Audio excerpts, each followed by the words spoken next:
He's immensely seductive. Quite sure he's right. Obsessionally neurotic. Pretty dangerous, in fact. Let us never tolerate outrageous conspiracy theories. Do you mean you doubt your powers to convince him? Say it! Say it! All right, I'll say it. Worse than that. What I'm afraid of is his power to convince me.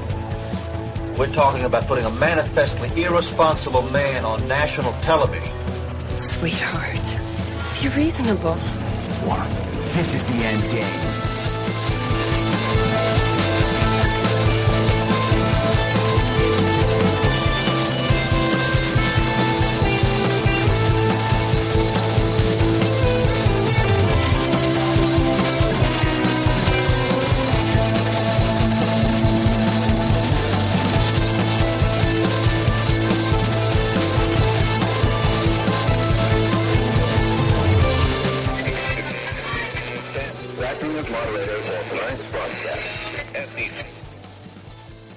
I mean, as long as you're reasonable. You have to be reasonable. We have to be reasonable. Thank you very much. You don't know that I'm going to even do it. You don't know. I may do it. I may not do it. I mean, nobody knows what I'm going to do. Chris, please explain to the Normie we need to finish what we've started. All right, everybody. It is Tuesday, July 29th, 2025, the 191st day of the Golden Age. I'm your moderator, Chris Paul. Let's be reasonable. So I haven't seen you since Friday, and I'm not going to see you until at least next Tuesday. I'm going to be gone this weekend, just unavailable. I will hopefully still find a way to record Devolution with John on Saturday, but I'm not certain that's going to work out. And if so, I will be replaced that night because I just will be out of town. So I have something going on that Saturday evening. It is what it is. Okay. And then, when I get back from that, we'll start figuring out a schedule for August, because in 2 more weeks we have GART, the Great American Restoration Tour at Deadwood. And so I will obviously be unavailable on another Friday after that. And I feel really bad about that. But life calls occasionally. And so we're going to answer that call.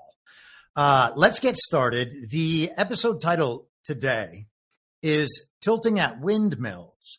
And I was on Badlands Daily yesterday because I swapped with Zach. And Brian mentioned Don Quixote in the context of Trump talking about windmills over the weekend. And we'll get into the windmills thing later on. But Don Quixote is the origin of the phrase tilting at windmills. And this is what ChatGPT has to say about it. Don Quixote charges windmills with his lance, believing they are giants. Tilt means to joust. And so tilting at windmills means wasting effort fighting imaginary or exaggerated enemies, pursuing a futile, misguided battle, a quixotic cause. So let's keep those imaginary enemies in our minds throughout the day. And we will get started with Chris Matthews stating something incredibly obvious, except if you're the sort of person who watches Chris Matthews. The country is moving towards Trump. I mean, these polls that come out and show him not doing well, I don't buy that. I think his strength is still greater than the Democratic strength. He is a stronger public figure than the Democratic people. I mean, Obama still has tremendous charisma, but Trump has strength. And I think that's what all voters look for. But they want a president who is a strong figure. And he's got it. And he can, it's just there. And half the country buys it. That's what I think. Well, Chris, way to come to that conclusion. Half of the country buys it, huh? You can't still be going on with that, can you? Especially not after saying that you don't believe the opinion polls anymore. I mean, we all know that the polls are fake. You're now admitting that you don't believe the polls, which is what people like you got upset at Donald Trump for, about I don't know, when was it? 2016, 9 years ago. During that campaign, they were upset at Donald Trump because he was calling their fake news polls fake. And here we have Chris Matthews agreeing with that. It is good to see that he has made that advancement. It's good to see that he understands the country keeps moving in the direction of Trump. We're 10 years into this project now. I was a Democrat when it started. And here we are, still just moving right along with the country gravitating toward Trump all the time. The MAGA movement is bigger every single day. And so it's good that in 2025, Chris Matthews has now recognized that. Congratulations to him. This is another liberal. Oh, and by the way, let me just say, he talks about how President Trump, the character, is a strong character, and he's more popular than whatever Democrat. He's more popular than every Democrat and all of their popularity combined. Okay? Their cap has got to be at like 10 to 20% of the country at this point. Who else is going to buy that crap? So, yeah. Trump is like just moving on as king of the world still, and we're going to get to some of that later. Congratulations on noticing the most obvious thing ever, something that I realized 5 years ago. I mean, that's a 5-year delayed timeline for Chris Matthews, but it turns out I was also on a 5-year delayed timeline from the people who recognized it in 2015. So anyhow, let us continue. This is Bill Maher, another from the same kind of social class as Chris Matthews. And of course, they've done one another's shows countless times, etc. Here we are. Nothing, not engaging, has zero chance. Yeah. Mine, this guy, I'm telling you, I know this cat a lot better than I did before. He's a people person. He talks to people. You have to keep the lines open. The stupidest thing the left does, and this dinner is a perfect example of it, is having this attitude toward the right that we won't even break bread with you. Yeah. We are so far above you that we won't even sit down at the same table. No, with I mean, you. look, that is their attitude, and that makes me sick too. I'm glad I break bread, and by that what makes them hate the left so much. They think that they're deplorables. We're deplorables, and you won't even sit down to dinner with us. Well, good luck. See how far that gets you. Now, Bill Maher is saying things that are observationally correct. I'm not denying that at all. But what he was describing is a supremacist movement. It's a hate movement where all the people on his side are just constantly unleashing their hate of everyone else. That's what he's talking about. He's talking about his people doing that. And of course, he's the good guy who's calling them out. Hey, guys, don't do that. That's crazy. We're the ones who talk about racism, and yet we're part of a supremacist movement. And so it's a supremacist movement of a certain ideology. That is the uniparty ideology, the global agenda ideology. And these things come from somewhere. And Bill Maher represents the community of people from where these things come. And so to hear him say that, I mean, I guess, again, good that you have realized this and gotten this far, that those people who went over to Trump are never going to just come make peace on your side or let this thing go, because they understand they've been targeted and maybe even participated in that same hate movement. I was part of that hate movement 10 years ago. I thought Republicans were stupid. Why? Because I watched a lot of Bill Maher. And man, oh man, to then act like he's not like them. Bill Maher's show for the last 25 years has basically just been hosting neocons and calling populists and nationalists and religious people stupid. I don't know what he thinks he's doing, but that guy, along with Jon Stewart, was one of the biggest players in creating that. So it is incredible that he's recognizing it and putting that out there, because there will be a reaction to it. And I think that there's probably a lot of people that really need to hear him go through that dynamic. But man, oh man, that's a supremacist ideology. It's not anything other than that. And it turns out we have an ethno-supremacist state in the world. somehow the same globalists took over this little plot of land. And now we have an ethno state. It's not them. Oh, man. And by them, I don't even mean Jews. I mean this same group of uniparty neocons, many of whom identify as Jews, certainly.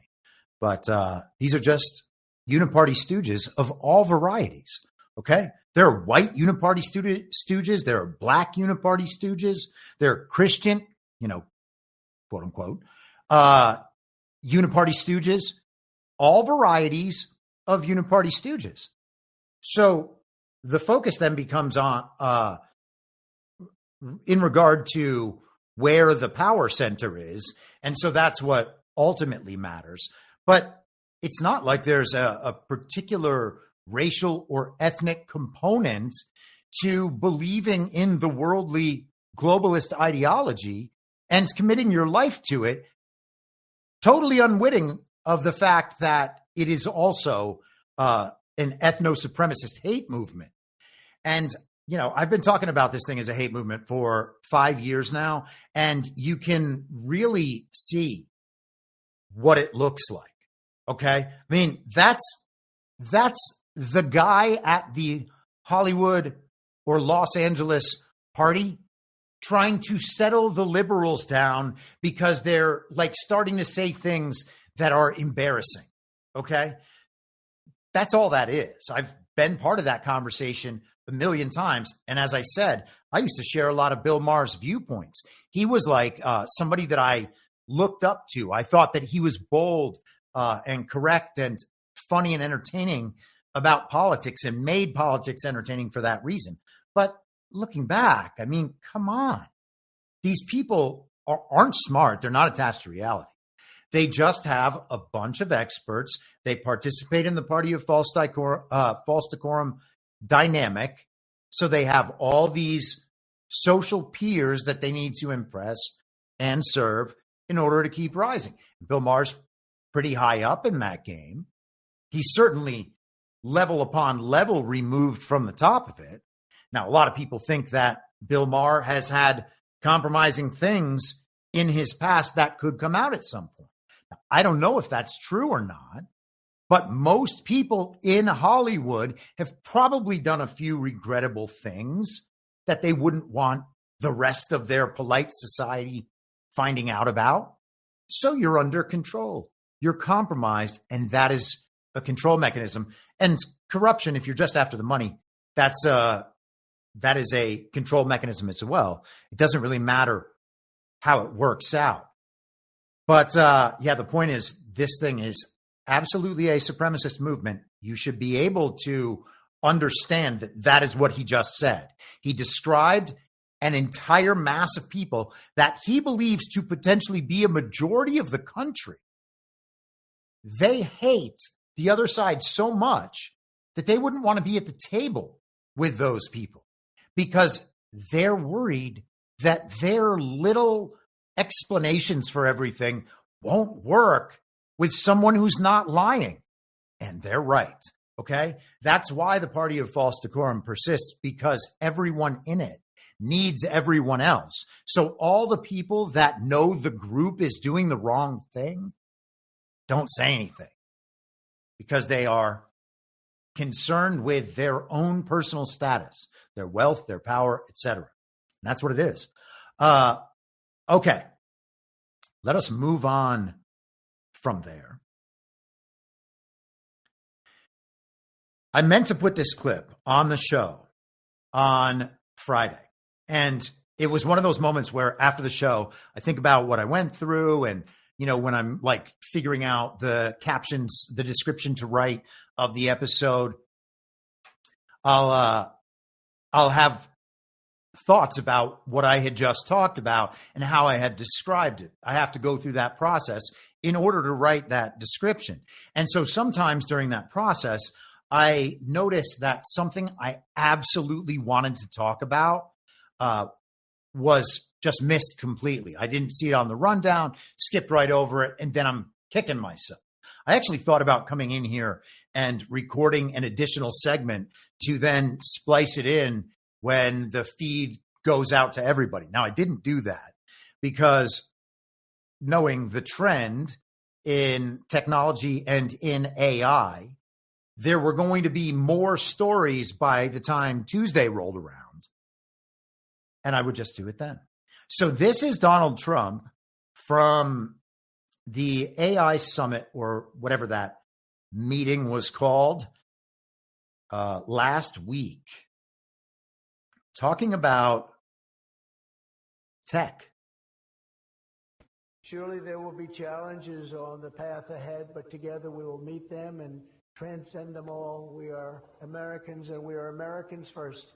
I have a couple of people I know that don't happen to be from here, but I wish you a lot of luck anyway. I was looking at 3 people that are not Americans, but very good people. Please treat them nicely. But we do not shrink from the future or cower in the face of uncertainty. We dominate the future. We conquer new frontiers, and we control our own fate, and we determine by doing that our own destiny. Winning this competition will be a test of our capacities unlike anything since the dawn of the space age. Believe that. It's hard to believe as the president, the amount of enthusiasm for this one industry. I mean, I can talk about cars where we're doing incredibly well. We have car companies moving in all the time, but I talk about other industries. Everybody's saying this is going to dominate the world. It's going to dominate every industry that ever conceived. I don't know if that's true. I don't know if it's true, but I can tell you that a lot of very brilliant people think it is true. It'll dominate everything. It will challenge us to marshal all of our strength and flex the muscles of American ingenuity and resolve like probably never before. It will require us to blast through obsolete systems, cut through thickets of regulation. We've got to get rid of some of the regulation, but we want good regulation and rebuild the industrial bedrock of our country. And perhaps most importantly, winning the AI race will demand a new spirit of patriotism and national loyalty in Silicon Valley and long beyond Silicon Valley.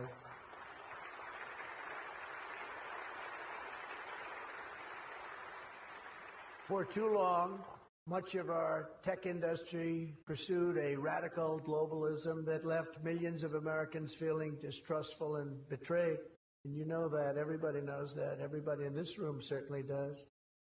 Many of our largest tech companies have reaped the blessings of American freedom while building their factories in China, hiring workers in India, and slashing profits in Ireland. You know that? All the while dismissing and even censoring their fellow citizens right here at home. Under President Trump, those days are over. We need U.S. technology companies to be all in for America. We want you to put America first. You have to do that. That's all we ask. That's all we ask. I think that is excellent. That whole thing was spot on. Telling the tech companies to their face, look, I'm letting you do the work you want to do. You need to put America first. And at some point, that's going to include a value set in addition to just the American economic onshoring, which is how the tech community thinks that they're going to just get away with all of that, right? That the social stuff, that the value set, none of that is ever going to matter because their money is going to our side now rather than the other side. The controlled opposition dynamic, the uniparty, power shifts from one side to the other. That's not that's not a win for us. That's just the Great Reset agenda continuing. They had it all scripted, how they wanted it to roll. It's not like there's no plausible scenario where their end of the agenda had played out for years in advance of Trump showing up, and then that agenda being known and Trump showing up and then countering that agenda. Anyhow, let's continue on. I have one more from the AI summit. This is interesting in a strange way. Gathered this afternoon, we're still in the earliest days of one of the most important technological revolutions in the history of the world. Around the globe, everyone is talking about artificial intelligence. I find that too. Artificial, I can't stand it. I don't even like the name. You know, I don't like anything that's artificial. So could we straighten that out, please? We should change the name. I actually mean that. I don't like the name artificial anything, because it's not artificial. It's genius. It's pure genius.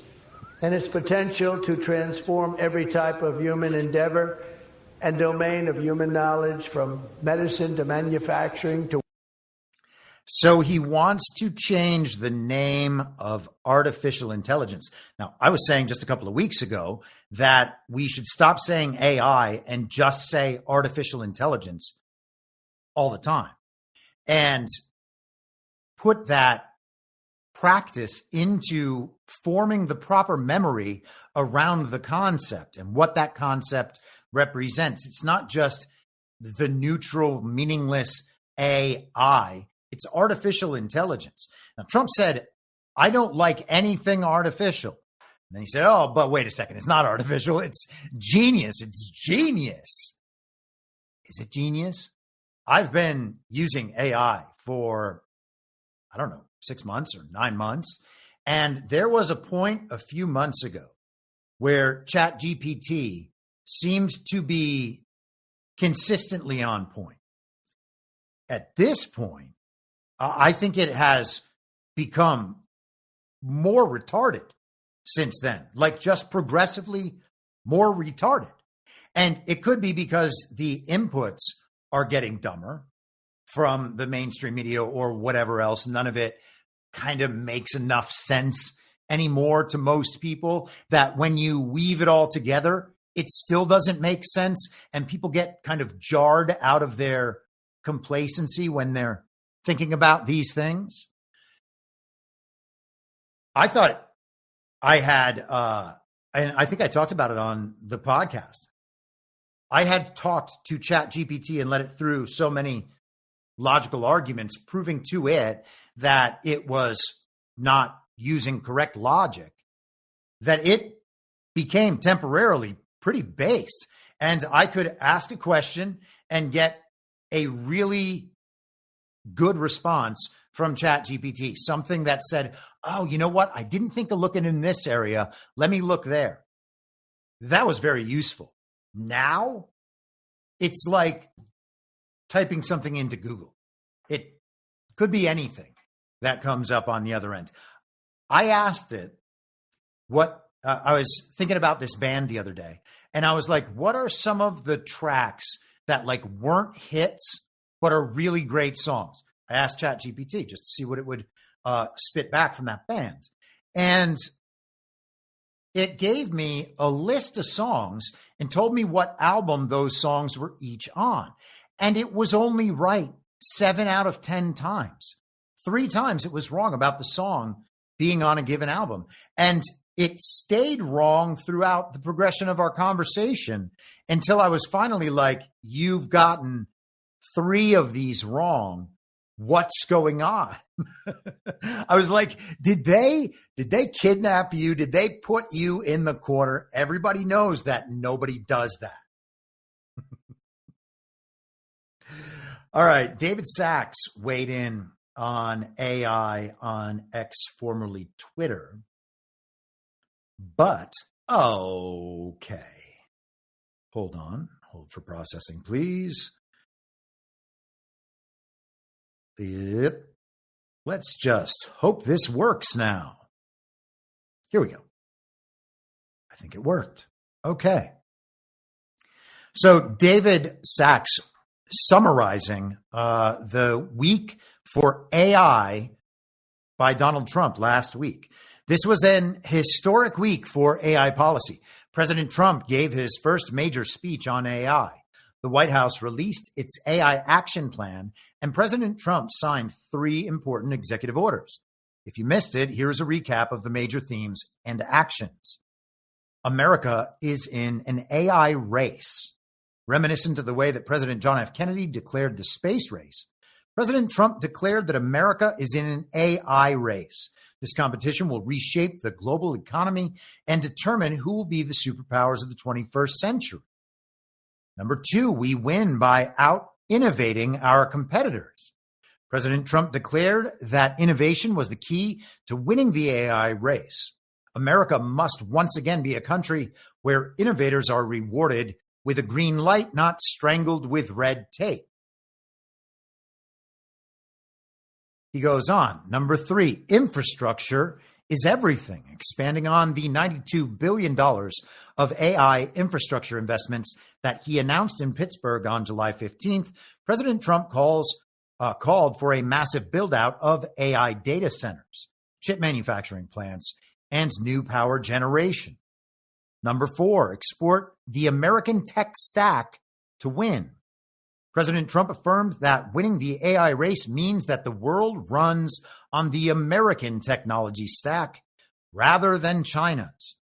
Okay, so we are competing with China for who is going to win in the world's technology stack, as though we are right back in the Cold War, figuring out how we could prevent countries from having nukes while we're building nukes.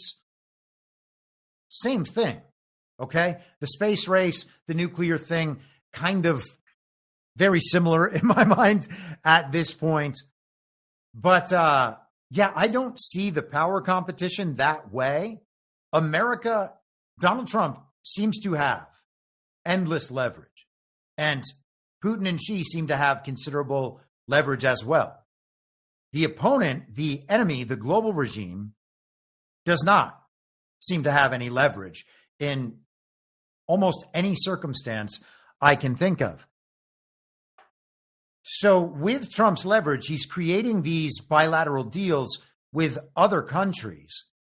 And those deals will be predicated on, I assume, the use of the American dollar as the reserve currency of that trade. And so that'll happen when we're making those deals, and they will use the American technology stack. Maybe we will sell this and export it to other countries. But if it's just a tech stack and there's no manipulation, why would we have to win the race? You know, if it's just, yeah, our currency system runs on this hardware and software rather than this hardware and software. Is that like a weapons race or the space race? It's pretty dramatic. I don't know if it's like that. I think it's probably not like that. Number 5, preventing woke AI. We must win the AI race, but it matters how we win.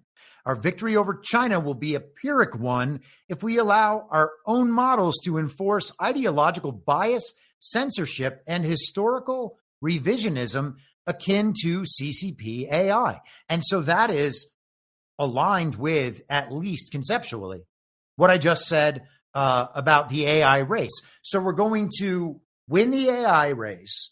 We're going to conquer China unless we allow our own models to reinforce ideological bias, censorship, and historical revisionism. Okay? Now, David Sachs is an unrepentant normie who thinks that he is a galaxy brain. Okay? And his ideological bias, his version of censorship, his version of historical revisionism, why would I take on supportive roles in any of that just because he says it's relative to the CCP. David Sachs represents an ideology that I do not want to see ascendant. Okay? I am tech friendly. I think that technology can improve our future, but I'm not one of these tech utopians. I think that mindset is, first of all, insane, and second of all, scientific materialist, which is to say atheist, which is to say nihilist. And so I don't see any value in letting people like him determine these things. Putting America first, winning the right way, also requires putting the interest of Americans, especially the American worker, at the center of everything we do in AI. And again, that is a paean to the notion that having the business set in America with American, financial transactions, American employment, and the rest of it, American products going into the build out and their machinery and everything else.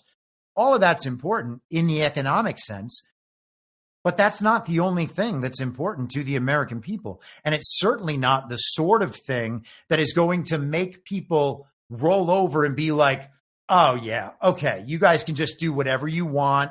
You've brought more money to America. That means that you are patriots. No, it's just the regime shifting around the flow of cash, okay? Britain was the jewel of the empire, the seat of the empire, where their military force was, where their global conquest force was, where their financial center was.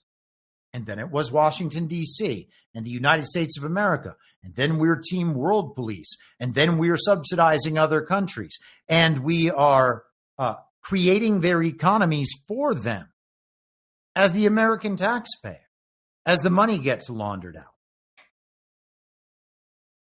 Changing where the money flow goes from the perspective of the regime is just the cost of doing business. Number 7, acknowledging sensible risk mitigation. Although we want a light touch on AI regulations, President Trump made clear that we do not intend to ignore the risks of this revolutionary technological power. We can monitor risks and secure our edge without stifling innovation. We will prevent our advanced technologies from being misused or stolen by malicious actors. And okay, that's pretty good. No one wants to see innovation stifled. Every time I see that word now, all I can think is we should replace science with innovation. The notion of science, just throw that away, okay? Because the scientific method is practiced in the process of innovation. All right. So the only good thing about the science is already part of innovation. So we actually don't need the neo-Kamabla that is being continuously spun in our direction with pharma money, with military industrial complex money through regime institutions, communicated by regime media outlets. At some point. Number 8, a spirit of optimism and the golden age, the new golden age.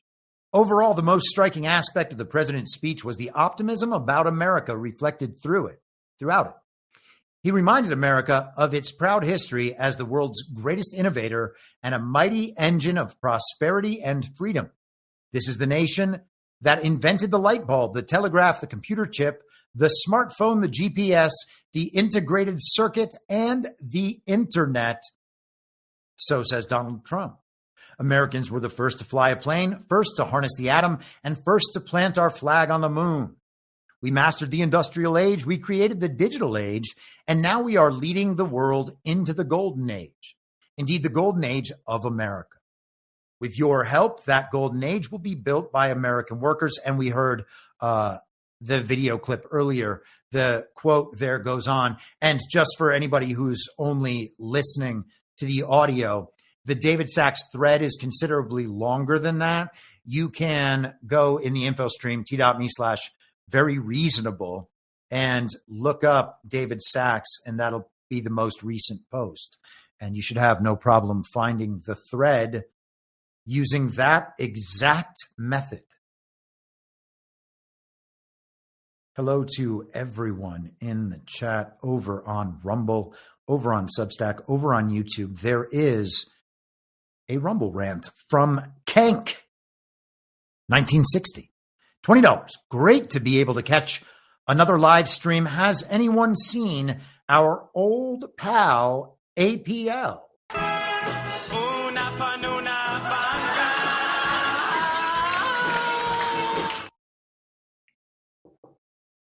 Una Panuna. Don't want to ever miss a day. Don't want to ever miss a day of Una. This is Tony Saruga on X, formerly Twitter.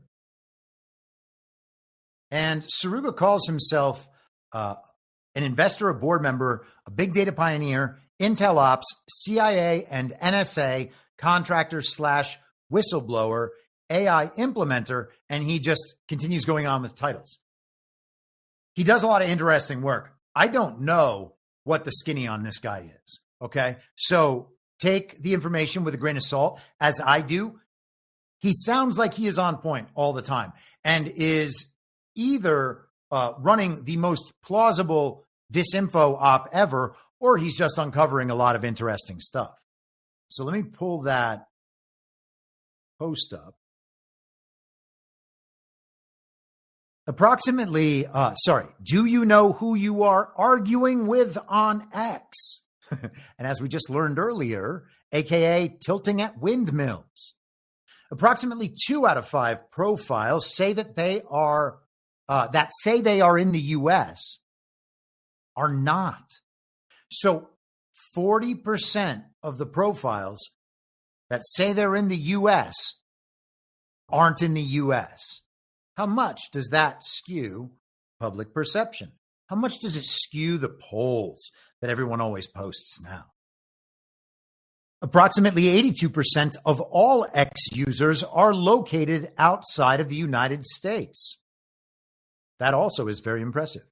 Chinese state-sponsored actors have evolved to use anonymized infrastructure like virtual private servers, operational relay box networks, and compromised SOHO devices to obfuscate origins, reducing reliance on fixed IP blocks.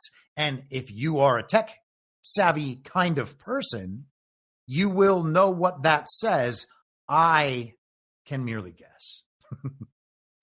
For example, Tsinghua University infrastructure has been linked to reconnaissance and probing activities supporting CCP economic goals such as targeting oil gas sectors and Belt and Road Initiative partners. And he keeps going.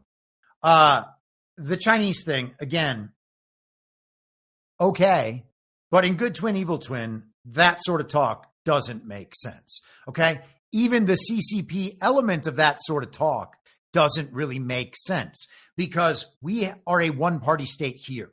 We have the uniparty, and everyone is either a Democrat or a Republican, or they realize that one of those two things, neither of those two things were suitable, but still want to participate in the political process, and so you're independent. But you're really just going one of the two directions. Hold on for just a moment. Let me pull that Saruga clip or Saruga post back up. There was one more thing that I wanted to mention. Oh, so the Good Twin, Evil Twin thing doesn't make sense when it comes to talking about countries generally, but it especially doesn't make sense when you're talking about location information where internet activity was coming from. Okay, because both factions exist in all of these countries. And that means that they have their resources and they probably have their controlled territories as well. California, to the extent that Gavin Newsom is not our boy, and I think it is our boy New, but California functions as a communist state, a proxy of the global regime. That's what the state is. Okay, they don't have real elections there. They don't have a real population there. There's probably 10 or 15 million illegal aliens who are counted in that 40 million Californians. Think about what their political influence on this country is in terms of electoral votes and representatives knowing That's what they are. Okay. So we have the tech community, or had the tech community in California, in that state. Okay. That's regime control. And we're just supposed to imagine that they don't have that in these other countries. And if they do have that in these other countries, they can route it through their own stuff and make it look like it's coming from anywhere. So what difference does it make that it's in China with the CCP? And again, the only way out to leave that uniparty divide, I think I forgot to say that earlier, the only way out is to really leave. Otherwise, it just bounces back and forth endlessly, which is what we have. Okay. Let us move on to our good friends, our good friends over at Palantir. Wow. And you know what's funny? So I saved the Palantir clip, and I will pull it up in just a moment. But in my rundown, I accidentally pasted in for this Alex Karp video a link to a video of two kittens hugging, okay? And because they don't want to let each other go. And now that I'm saying it, I guess I have to play it. I don't know if this is real, okay? But I hope that it is real. And if it is, it's, I guess, the cutest thing ever or something.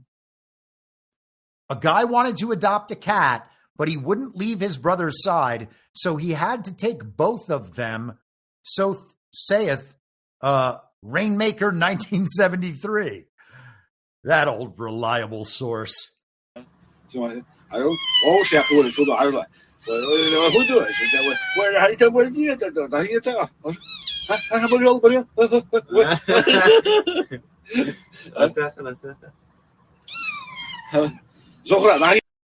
I mean, I guess you have to keep them both. Thank goodness that guy made the right decision. Sometimes you just get lucky, you know? Let's keep going. This is Alex Karp, the CEO of Palantir. Pretend you're going to build PG. The French government announces they're going to rebuild it for $40 million. You can't rebuild PG for $40 million. You can't rebuild it for $1 billion. You need us. You can't rebuild Foundry. You can't rebuild. When we go to market with AIP. By the way, he's talking about Palantir products. Like Foundry, for instance, is a Palantir product. The clients are learning two things. They're learning, oh, I could use this. They're learning how to use it. They're also now going to go to every other vendor and say, but I want my thing to provide operational results. And Palantir has done this in 6 hours. I like you better. I'll give you 6 days. I prefer you. Your steak dinner is better. Your suit is better. Your backing from the analyst is better.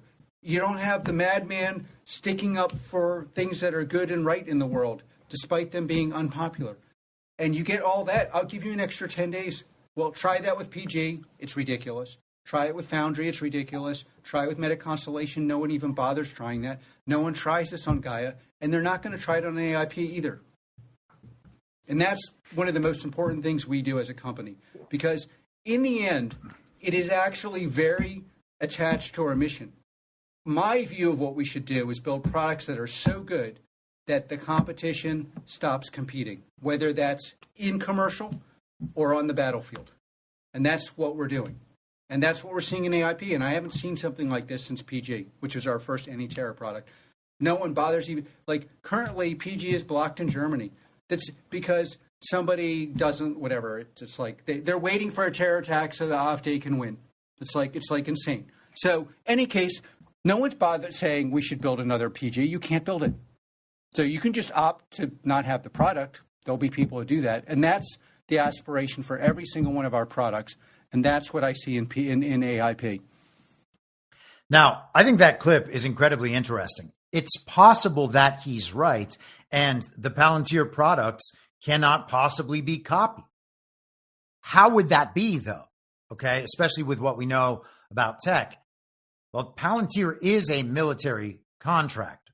So if these products were all produced by the military and then released publicly by Palantir, that would be a scenario where what he said just made complete and total sense. You can't copy this thing because that's how well protected it is in a, cyber defense, in its cyber defense capabilities. So, man, interesting clip. I can't tell you that I know what that means because I'm not familiar with all of the Palantir suite of software products. Okay. But understanding that these things are used for tracking, for drone warfare, who knows? And AI, obviously, I can't even imagine how many like Palantir articles we've talked about over the last 3 or 4 years, all of the different avenues that they go down, all the different products that they have. If it's impossible to copy them, there has to be a reason why. He seems like he's saying it's because they're just so good. That's the surface level interpretation and the easy assumption. And it may well be correct. Okay. But I think it's also possible that he's saying something else there. And if they really, really can't be copied, I have to think that it's because they are so well protected and not because everyone at Palantir is just the highest level super genius that ever existed. Okay, let's continue. I just wanted to mention this briefly. So tonight on Badlands Story Hour, Burning Bright and I are going to be talking about the movie Thank You for Smoking. Okay, and if you want to watch, it's at 9 p.m. Eastern. The movie Thank You for Smoking, as I was starting it the other night, because I always will watch the movie of the week every Sunday night. That's kind of the routine. And so as the movie's starting, it's going through the intro where it lists the cast members and the music supervisor and the producers, okay, and everybody else involved in the production. Elon Musk and Peter Thiel are producers of the movie Thank You for Smoking. I did not know that, and that just surprised the hell out of me the other night. I was like, what? Peter Thiel and Elon Musk have together produced a movie before? And of course, that's after just on Friday talking about Palantir getting into the movie and scripted content business. Also worth remembering. I mean, man, I was saying last night on Ghost to Base Patrick Henry's show that Palantir, gosh, what did I was just going to go down another road. I'm so pissed at myself right now. Elon Musk, Peter Thiel. Oh, yes. Palantir, the film and television venture they were going to have the other night. I've started writing about the Party of False Decorum and about a lot of, the stuff that we talk about on this show. And hold on one second. I want to see if I can pull something up on this. Hold for processing.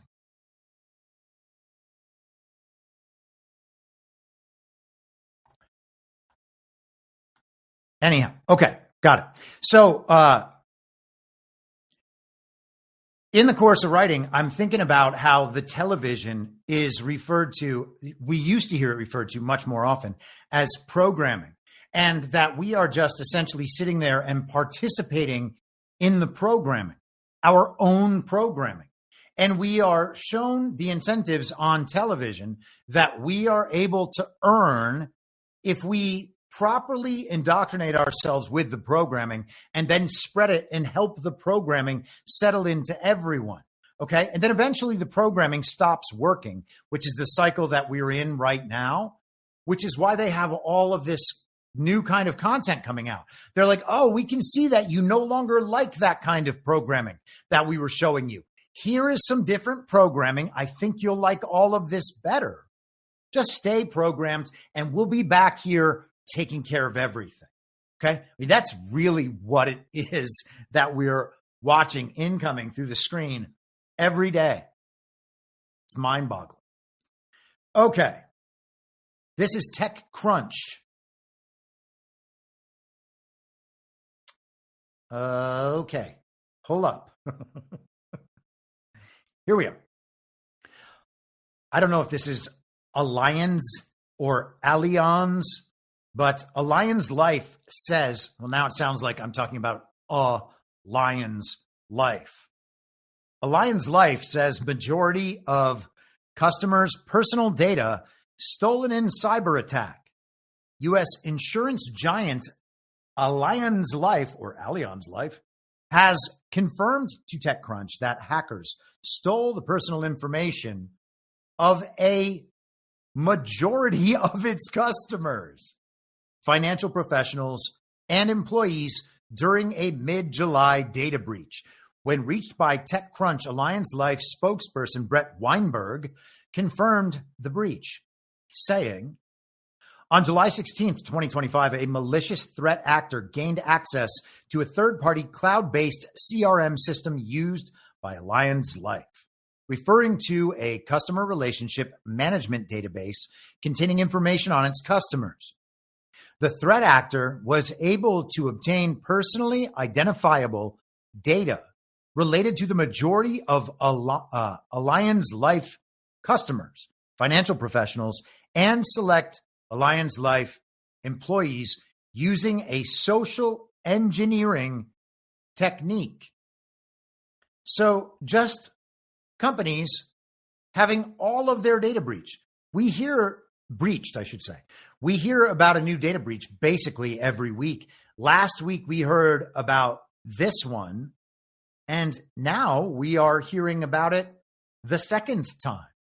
And this is 404, I think it's called 404 Media. It's a tech blog. A second T breach reveals users' DMs about abortions and cheating. A second major security issue with women's dating safety app T has exposed much more user data than the first breach we reported last week, with an independent security researcher now finding it was possible for hackers to access messages between users discussing abortions, cheating partners, and phone numbers they sent to one another. Despite T's initial statement that the incident involved a legacy data storage system containing information from over 2 years ago, the second issue impacting a separate database is much more recent, affecting messages up until last week, according to the researchers' findings that 404 Media verified. The researchers said they also found the ability to send a push notification to all of T's users. That's crazy. It's hard to overstate how sensitive this data is and how it could put T's users at risk if it fell into the wrong hands. When signing up, T encourages users to choose an anonymous screen name, but it was trivial for 404 Media to find the real-world identities of some users given the nature of their messages, which T has led them to believe were private. Users could be easily found via their social media handles, phone numbers, and real names that they shared in these chats. These conversations also frequently make damning accusations against people who are named in the private messages, and in some cases are easy to identify. And so the article goes on, and I do think that this is an issue worth staying well attuned to. But I guess we have basically an app where women talk about the intimate details of their personal lives in a way that reviews men and warns all the other women not to ever be around that man. Don't date that man. Don't do anything. Now, telling your personal friend about having a bad date with a guy and being like, I don't think you want to go out with that guy. Totally normal, okay? It would be insane if there's anybody who has never had that interaction. But taking a story about someone told from your perspective, putting it online as the objective truth under the assumption that no one's ever going to know you did it because the site tells you that, oh, your privacy is guaranteed. Don't worry about it. Think about what people put on there. There used to be a women's group in Los Angeles on Facebook. Good Morning America even covered it. It was called Girls Night Out, I think. Okay. And they did this kind of thing on there. They would make up, not all made up. I'm sure that some of them were very real stories, and people, men and women, do regrettable things in Hollywood. Okay. So I'm not blaming all of these people, but this was a prominent thing on there. And some of the stories were verifiably made up. Okay. So they were communicating, letting everyone know, don't go near that guy. That guy's a douchebag. This guy is bad at sex. It was legitimately like that. And I know that because I had little, what do you call them? Sparrows in that community who would tweet and tell me exactly what's going on, because I knew a zillion people. And of course I knew many of the people in that group. Everybody should do whatever the hell they want. Okay. That's how you measure your worth as a person. If participating in an app like this seems like a good thing to be doing, I'd say you have a pretty dark life. Okay.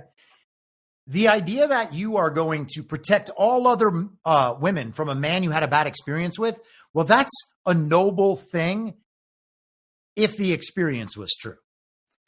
If the experience is exaggerated in any way, that's not noble at all. That's you being hurt and insecure and running online because you want moral support about the guy that didn't like you enough. Okay. And so it's a real fine line on that. But that said, the amount of compromising information that could get shared on an app like that about the men, and then all that data is breached, well, what's that going to be used for? Okay. Because maybe, by the way, maybe this is just a good thing that this data is breached so that app stops functioning, so that women no longer go on there, because it's not a safe space for them to make these claims about people, thinking that they can destroy someone's life or harm someone's life and that they'll never know, no one will ever know.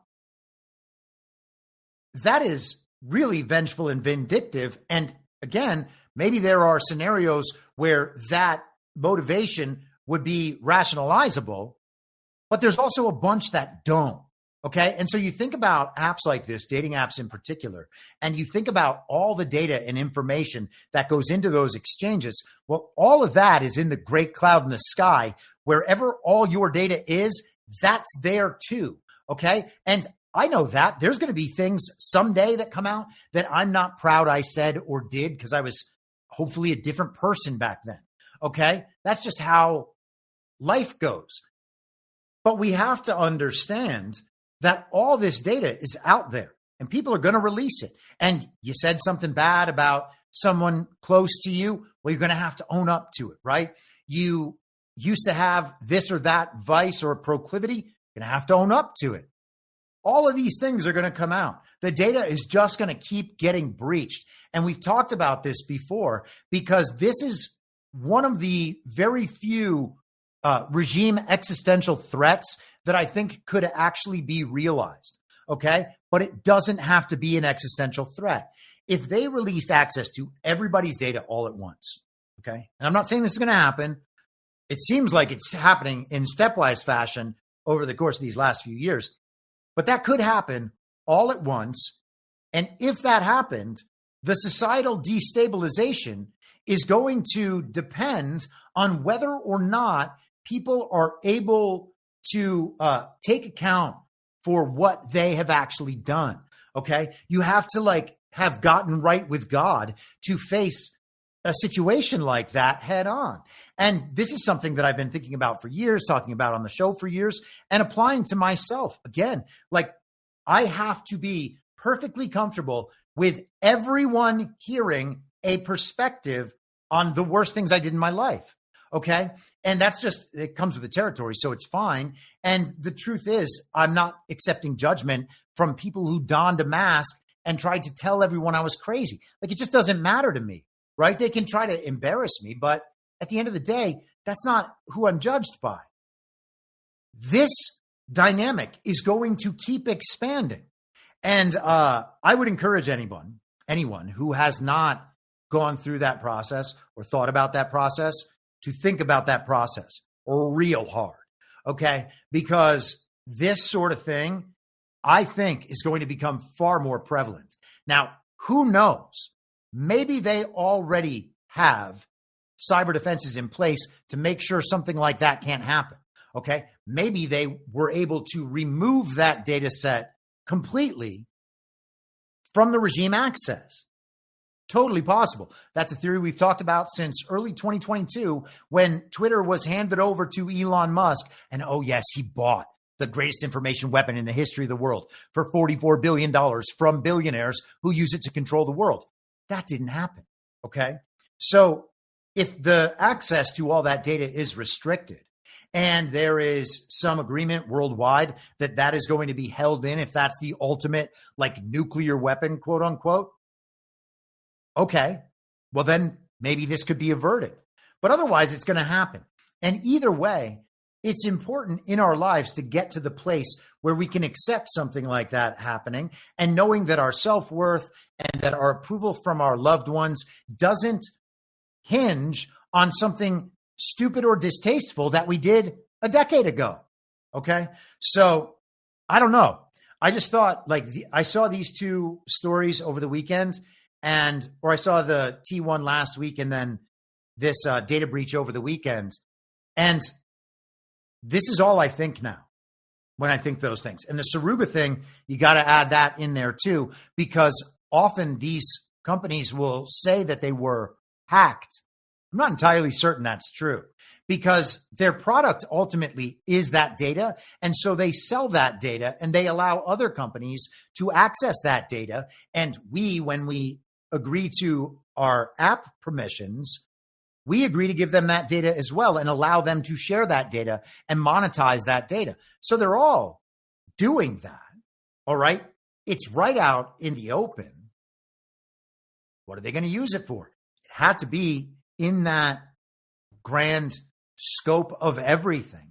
And if access to that can be restricted and has been restricted from the uniparty government, the uniparty establishment, okay, bankers, academics, whatever it is, whatever old guard institutions need protecting, you would have thought at some point they had access to that and they were using it to move markets and overthrow governments, etc., because they were able to access all that data and in the aggregate know how to manipulate people. Okay. So that's what the weapon is. And I think this stuff is going to become more prevalent. I don't know that that's true. All right. All we got to do is get right with God, though. That's all you have to do.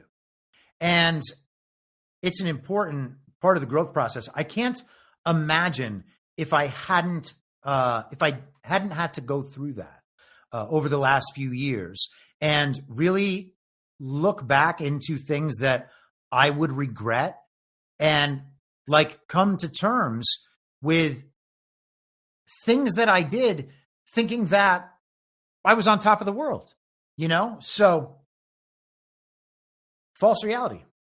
It's what it is, man. You do things you think will be good because there's just worldly interests in mind, okay?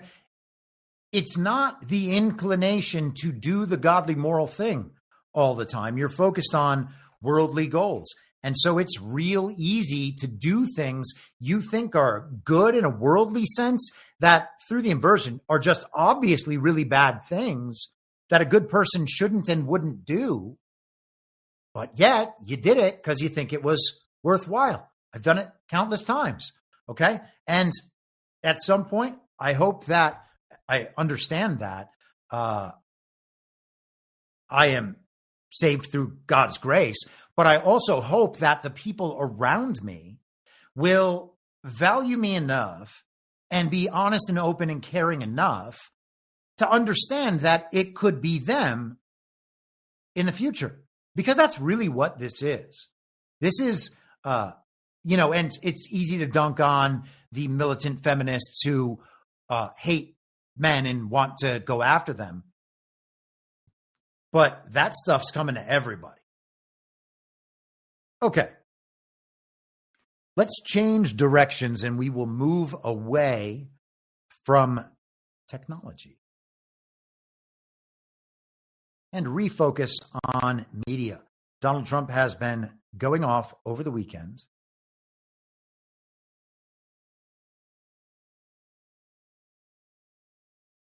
He said on Truth Social, wow, Comcast's NBC is down in viewership almost 28% this year. Their programming is terrible. Their management even worse. They are an arm of the Democrat Party and should be held accountable for that. Likewise, fake news ABC, MAGA. And so we've been talking about the Paramount and CBS merger with Skydance and the influence on all of that. We've talked about Donald Trump going after 60 Minutes, Donald Trump going after George Stephanopoulos at ABC. Now he's going after NBC. We know he's got the lawsuit open against Fox and Murdoch. So he's going after the 4 television networks, and 2 of them have already settled and come to terms, basically. One of them, and both of them, of course, are being, the reasons for that are being obscured in the press with these cover stories. But underneath that, all of these networks were participants in these crimes against America, and they must be held accountable for that. And so these are hopefully steps in that direction, or signals suggesting that things are moving in that direction. He also said, both of these were on Saturday, networks aren't allowed to be political pawns for the Democrat Party. It has become so outrageous that, in my opinion, their licenses could and should be revoked.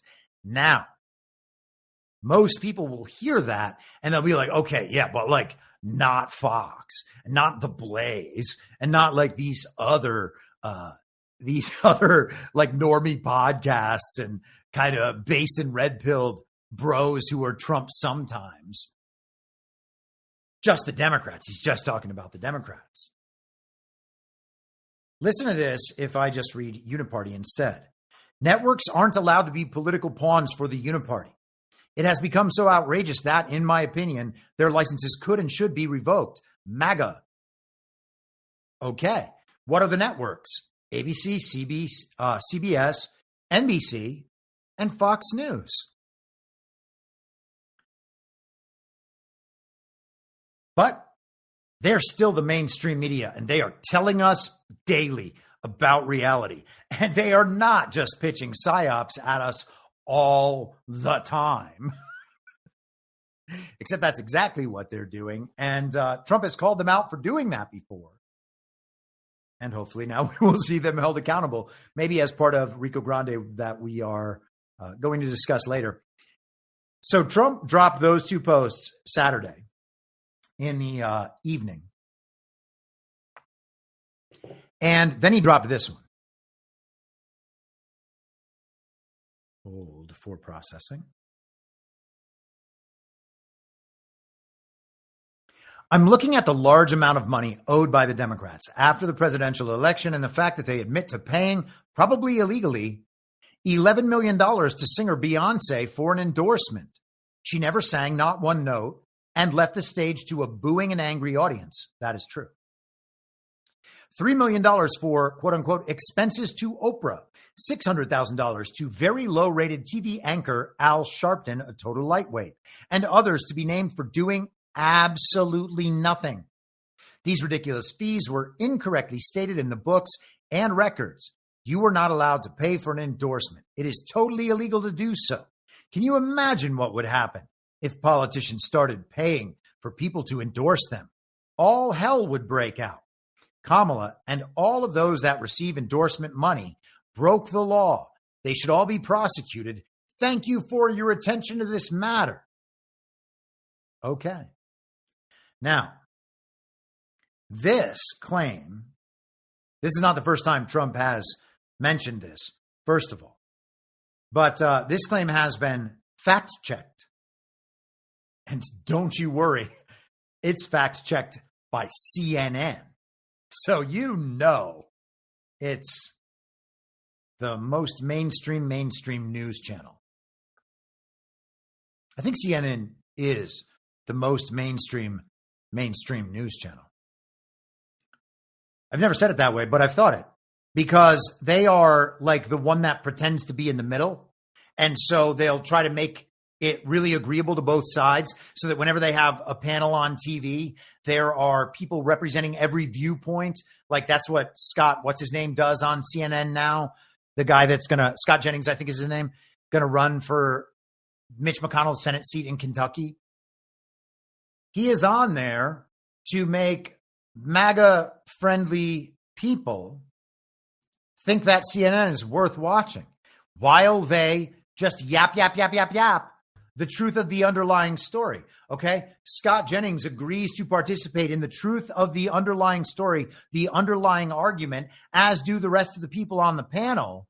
And this one person represents the brand we affiliate with. So we assume that the other people are doing exactly the same thing for different people. We're glad that we have our guy. And along with all of them, we accept the truth of the underlying story or the validity of the underlying argument. But that's not what it is. It is a multifaceted, staged, scripted, televised argument that is meant to find something that appeals to every kind of viewer. That's what we're watching on CNN. That's why I think that they are the most mainstream news channel. Okay. MSNBC has a clear target audience, retarded people. Fox News has a clear target audience, retarded people. CNN has a real clear audience, retarded people who want to seem like they're not the other retards. Whew. All right, so let's get to CNN's fact check. Oh, we're having a good time today. Oh, man. Okay, let me just check the chats quickly, because I have not in some time. And I don't want to be negligent. There's one thing you don't want to be in this business. It's negligent. This business, I don't know what this business is. Here we are. Substack, I hope you guys are all doing well. Everybody in Rumble seems to be chilling. And so we are just going to get back into this. Okay. So, fact check. Trump calls to prosecute Beyonce based on a non-existent $11 million payment. This courtesy of CNN's fact checker extraordinaire, Daniel Dale. And I'm sorry, this is just how the archived post looks. I don't know why it saved the shaded thing that you on the normal website, you would just click that off. CNN articles have started popping up like this now. And it's annoying to me because this is what I use them for. But whatever, they're allowed to do it. Okay, so federal campaign spending records show a $165,000 payment from the Harris campaign to Beyonce's production company, which the campaign listed as a campaign event production expense. A Harris campaign spokesperson told Deadline last year that they didn't pay celebrity endorsers, but were required by law to cover the costs connected to their experiences. And you think, oh, well, that makes sense. Okay. They have to pay for these people to come so that they are, at least it has to be neutral so that it doesn't look like you're doing something untoward and receiving value without paying for it in some sense. You can't do that in elections. So the event production aspect makes it look like Beyonce is doing all of this of her own accord. We've got you taken care of, your arrival, all of your logistics are set up. That's what the $165,000 payment is for. It's going to be so difficult to put on this Kamala Harris concert event at an arena. We're going to need $165,000 from the Beyonce end for our logistics, our personal logistics. I really highly doubt that. But what this does, this payment, is give fact checkers like this an easy out. Okay, there might have been a payment to Beyonce from the Kamala campaign, but it was all done above board and none of it was for her appearance fee. Beyonce makes appearance fees on like waking up in the morning, okay? When she posts on Instagram about a product or something she's interested in, there is an almost 100% chance that she is getting paid to do that. So if she's posting online and getting paid to post about politics and various causes online, all of which absolutely happens. I used to work for a social media management company. I know exactly how this works. Okay. So she gets appearance fees for taking a picture of herself or probably employing someone to take that picture, hundreds of thousands of dollars, if not millions, whenever she does that. And she's not taking a dime for Kamala Harris because she knows how important it is to elect Kamala Harris in a fake election that Kamala Harris never had any chance of winning. Highly doubt that. She's doing it of her own accord. That's what we're supposed to believe. Regardless of the merits of this particular $165,000 expenditure, it's far from an $11 million one. Okay. So the difference between this number and $11 million means that it's not happening. See, because this is like 1%, 1 to 2% of the $11 million. That means 98% of this isn't true, which means the whole thing isn't true. Fact checkers actually go through that process, and that thought process makes sense to someone who is still in the upside down, right? Standard issue villagers still remaining. If you are still totally indoctrinated into this thing, you think, oh, yeah, that makes sense. Yeah, I mean, $11 million, $165,000 for production expenses. The story's totally wrong, and you just dismiss it. And that is what people like this hope to accomplish when writing these fact checks, okay? Nobody ever produced any evidence for the claim of an 8-figure endorsement payment to Beyonce since the claim that it was $10 million began spreading last year among Trump supporters on social media. Fact check websites looked into the $10 million claim during the campaign and did not find any basis for it. And so we are supposed to understand that these other fact check sites, these serious fact check sites, have looked into all of this. There's no evidence. So this is a baseless claim. Beyonce Knowles' mom, Tina Knowles, said false information on Instagram when in fact Beyonce did not receive a penny for speaking at a presidential candidate, Vice President Kamala Harris's rally in Houston. Okay. And so Dale goes on in this fact check with this as the justification that Trump is lying to the American people. Beyonce's mom says that payment never happened. Therefore, it never happened. And we're all supposed to accept that. And we're supposed to believe that Trump definitely doesn't have access to information exactly like that. And of course he would, because he's the commander-in-chief of the U.S. military and the plenary authority over the intelligence community. Okay? So unless all of that is regime-controlled, military and intelligence, and I really don't think it is, then he would have access to something like that. Crimes committed by his political opponent, he would have access to information about that. So why would it matter what Beyonce's mom says?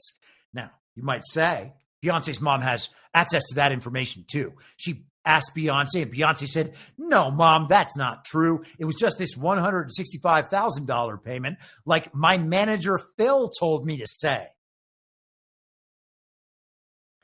If there was a payment of $11 million or $10 million or whatever it was to Beyonce, it would have been through back channels. And the justification, the connection for that payment, none of that would have occurred. Okay. And by the way, we're talking about the people who always tell us that Bitcoin can be used for these black market transactions. Well, okay, if that's true, then who knows what Beyonce's wallet might have received from some other wallet associated with the Kamala Harris campaign. Well, certain people might know that, And Donald Trump would be the person with access to information like that. So the idea that we should just take their word for it because Trump hasn't yet produced public evidence, madness. There's one other paragraph in here that I found very interesting, or two others, sorry. Democrat officials actually reject the claim of an $11 million payment. They actually reject it? Okay. The White House did not immediately respond to CNN's request for any evidence of a Democrat admission of such a payment. So CNN requested information, evidence, quote unquote, from the Trump team about that shows a Democrat admitting to the payment. So if Trump has evidence, it can only be this kind of evidence, and he has to produce it, an admission from a Democrat that they made that payment. So the only way we'll accept Trump's claim as true is if the Democrats admit something that they would be guilty for. We want the regime to admit their own guilt before we'll believe it, because they said, no, that didn't happen, and you haven't been shown evidence. Okay, well, we haven't been shown evidence. We can admit that. We can believe that. But Donald Trump is right an awful lot about these things. He gets called a conspiracy theorist for saying. And I would expect that he would be right about this one too. So baseless claims, no evidence, that's supposed to turn us away from this claim. Let it all go. Don't assume that Beyonce and Jay-Z were paid by Obama in 2008 and 2012 and paid by Hillary Clinton in 2016, because the Obamas, Beyonce and Jay-Z all appeared in Chicago, I think, at Hillary's last rally in 2016 before the election. It was like a day or two before the election. How far back does this go? It's going to be really interesting to find these things out, but let me finish this out. Trump went on to criticize other payments from the Harris campaign to organizations connected to prominent endorsers. He asserted without evidence that these payments were inaccurately described in spending records, and he wrongly asserted that it is totally illegal to pay for political endorsements, though no federal law forbids endorsement payments. Okay, so Trump is wrong about the law, according to Daniel Dale. There's nothing else Trump could be talking about as the chief law enforcement officer of the country, other than some federal law that Daniel Dale will admit actually makes this sort of thing illegal. Okay? And here's the thing. The actuals in this story don't matter. This story is out there now, and people know about this story. If there is any proof produced in the future, everyone's going to believe this story 100%, and the whole thing blows up in their faces. This would be a very bad look for them for obvious reasons in terms of what their actual popularity is. But this is just part of the hoodwinking. Okay? The celebrities are going to do what they are told to do by the more powerful people in their industry and by people they want to impress so that they can get more social credits and fiat tokens online, go on more vacations, and buy more houses. Okay? That's how it actually works. So the idea that there's no possibility for a payment from the Uniparty to these people, even though the Uniparty is part of the power structure over these people, come on. This isn't, by the way, just to be clear, this isn't a factual claim that Trump is definitely right, and therefore we should abandon our rationality and just believe it because he said it, okay? That's not what I'm saying. We should still vet these claims. We should keep them as information among other information. When we see that this information is damaging and they handle it with a fact check like that, we should pay more heed to that so-called conspiracy theorist, because the chance that that thing is going to end up true while Daniel Dale is fact checking it is Probably almost 100% at this point. All right. Man, oh man. We are still in the intro. Oh, gosh. We're never going to get through all of it. It's impossible. And I wish, that I could devote more time to doing this stuff because there is a lot happening and so that we could go through all of it. But again, I don't know that all of it that happens day to day to day is worth covering every day. Okay. The only way I see this stuff to be worth covering is by taking the big picture approach to it and trying to figure out what all of this collectively means and how we should respond to it and how we should think about it. Okay. But as for updating the news cycle, I mean, there's no way I'm going to talk about this shooting psyop that happened in New York last night. And I'm not saying nobody's dead, but it's still a psyop. And it's being handled like a psyop. Now the NFL is in it. Oh, it's about CTE. This guy had traumatic brain injuries from football, right? His football summer camp, training camp is starting up, okay? Just started up last week. NFL begins in 5 weeks. CTE becomes front of mind for everyone. Oh, that's what made that psycho killer go crazy in that Manhattan building. That's what it was. Oh, you bad NFL. In a PR sense, this is a hit on the NFL. This is a takedown attempt on the NFL. Small chance there is some NFL complicity in participation, but I haven't figured out a justification for that, so I doubt that that's true. It seems like a targeted hit on the NFL, and it could be because we're about to see the Washington Commanders become the Washington Redskins once again, and to give that information to the public so they can all go crazy about race stuff and then have this, oh yeah, the NFL is terrible because of CTE thing too.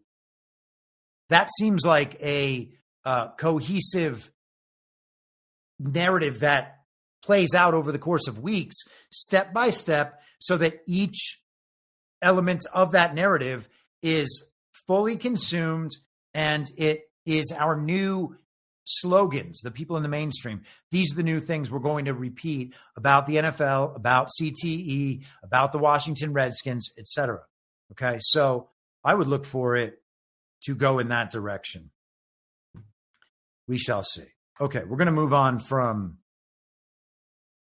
Daniel Dale and the fact checks in the entertainment and technology portion of our show. And now I'm going to share for you, or with you, I should say, the best tweet ever. Now, I don't know if this is absolutely the best tweet ever, but this is a 10 out of 10 tweet. This might be an 11 out of 10 tweet. So the poster, who goes by Young Macro, okay, it's at APRALKY. And I will go through that to give this guy a shout out. That's how good this tweet is. I don't even like saying shout out. Gosh, I wish I hadn't said that. There should be no record of me ever saying shout out. So this is this picture that he's posting here is from the Financial Times, and you would have to recognize the background of their website to understand that this is absolutely the Financial Times, and then also the subject matter, of course. So they had a headline from, I don't know, I think maybe this was a couple of months ago. Donald Trump reaps $50 billion tariff haul as world. Oh, no, sorry. This might be more recent than that. But Donald Trump reaps $50 billion tariff haul as world chickens out. Okay, so this is one of the Financial Times' freak out articles about how Trump's tariff thing is actually sort of working out in ways they said it was never going to work out. So this tweeter responds, I'm generally a staunch defender of the economics profession, but the fact that an 80-year-old reality show star and his ragtag crew of like 5 Alabama University undergrads are running circles around 10,000 PhDs for a year now does raise some questions one cannot ignore. That is an 11 out of 10. That is a perfect tweet. You can't do it any better than that. A great point he's making. Okay, so we have these experts telling us how the future is going to go based on whatever stories they're telling at the time, and their speculation about the future is entirely dependent on those stories, even though those stories are fake, and they should know that.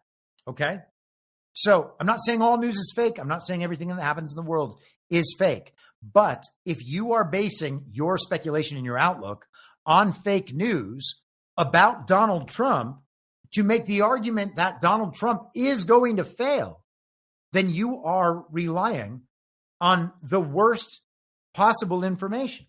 Okay? So you're going to be wrong all the time. And Donald Trump, he calls him an 80-year-old reality show star with a ragtag crew of 5 Alabama University undergrads doing all this work. They are running circles around all of the world's expert economists. These are the same sorts of people that we trusted for their epidemiology outlooks back in 2020. 2.4 million people were going to die from the coronavirus. Even just talk about how absurd that number was helped them cement the truth of the underlying narrative. And that's something that I still did back then. I was like, I knew that one thing was wrong, but I didn't know that the underlying thing was wrong too. I just knew what was being pushed to everyone was wrong. So it was easy to fall back into that controlled opposition dynamic grouping, because you think that the other side must be right. And then you learn, well, no, both of these sides are participating in the same lie. So I need to find a position outside that from which to observe this, understanding what they're attempting to do. Okay? So the experts have failed totally. They fail on the trade stuff. They fail on the economy stuff. Chris Matthews was saying at the beginning of the show, the people are not believing them. The people are going in this other direction, and they keep doing it, and they keep doubling down on everything Donald Trump does. It's the worst thing that could have been done somehow, and they never really quite explain fully how. Okay, let's continue. So let's stick with the economic issues for just a second. This is Scott Bessent. He's created a lot of leverage because he's created an A-B situation. He is able to go to the trading partners and say, look, I am happy to take in this tariff income if you don't want to negotiate. This is a high rate, but the U.S. is taking in massive amounts of tariff income. We had the first June budget surplus since 2015, last month. We reported it this month, and so we are taking in substantial income. So President Trump is creating this leverage by saying, if you don't want to negotiate with me, I've sent you a letter with a high rate. Have at the high rate, or come and negotiate in better fashion. Because I'll tell you, what was fascinating for me, and this was President Trump at his best, was the Indonesians came with what I thought was a very good offer out of the blocks.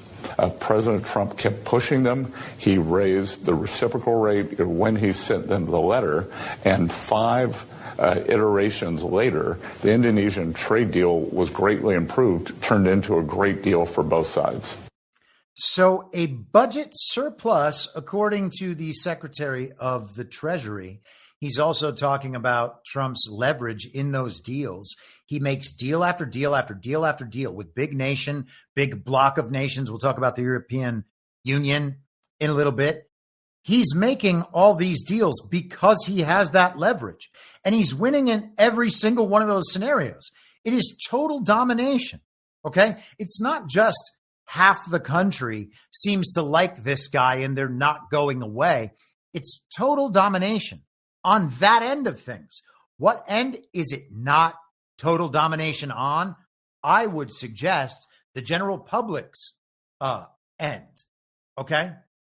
The general public is not to the point where they understand what's going on, or I don't think anywhere close to it, to be honest. And people have gone from one side of the controlled opposition to the other, and we are conditioned to believe that that is like the most possible progress anyone can ever imagine. The point of all this being, of course, to make sure that people with R's next to their name rather than D's next to their name get elected in fake elections and then get to make laws that govern our behavior. We are in a strange place. Let us keep going. Let's get into some of the Jeffrey Epstein stuff. Every newscast and podcast is about this Jeffrey Epstein Files issue. The Jeffrey Epstein Files hoax, as it were. This is Axios from yesterday. Ghislaine Maxwell files Supreme Court brief appealing Epstein conviction. Now oh man, I knew I was going to do this. Okay, hold on 1 second. I brought up the main site version and not the archived version. Here is the archived version. Ghislaine Maxwell pressed ahead with an appeal to the Supreme Court on Monday, seeking to overturn her conviction on the grounds that she was unlawfully prosecuted for sex trafficking minors with Jeffrey Epstein. The filing by Maxwell, who was sentenced to 20 years in federal prison in 2022, comes just 3 days after she met with a top Justice Department official tapped to re-examine the Epstein case. The Trump administration has faced weeks of bipartisan backlash after reneging on promises to release all files related to the now-deceased sex trafficker. MAGA activists have suggested that Maxwell, a British former socialite, could be the key to exposing new information about the alleged elite pedophile ring at the heart of Epstein conspiracy theories. Yes, that is actually quite fair from the perspective of Axios. Maxwell's appeal revolves around a highly controversial 2007 plea agreement Epstein negotiated with the U.S. Attorney's Office in the Southern District of Florida. The United States, the plea agreement stated, agrees that it will not institute any criminal charges against any potential co-conspirators of Epstein, including but not limited to 4 other suspects. Maxwell was not listed as one of those suspects, but her lawyers argue that she didn't need to be.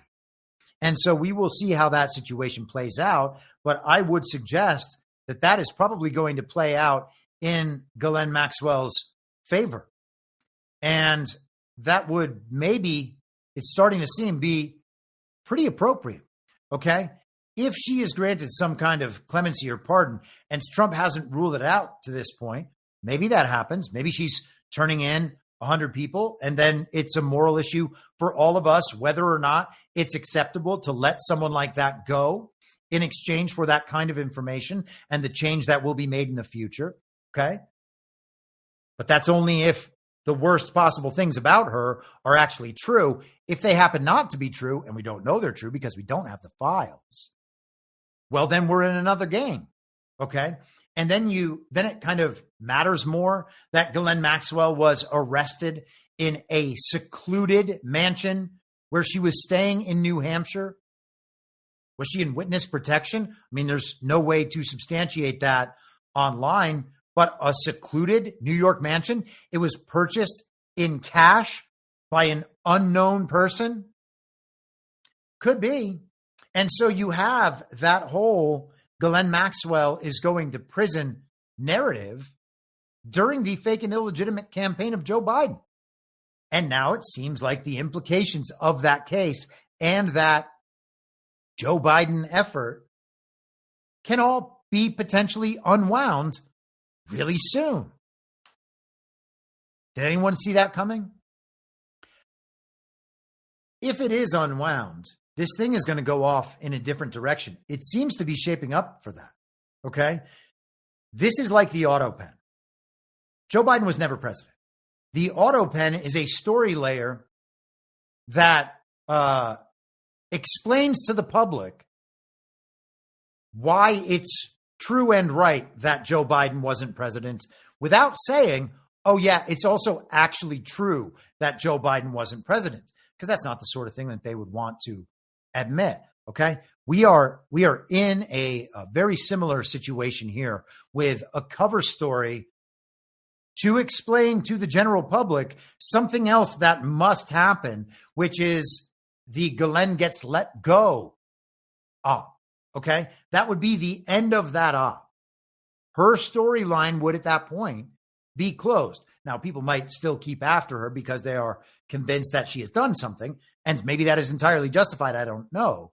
But in terms of the central narrative on that, at some point, that's going to wrap up, and it's probably going to be in that way. Everything is shifting in that direction right now. And the whole Epstein Files thing and all these secrets that people thought were going to come out, that's just going by the wayside at this point.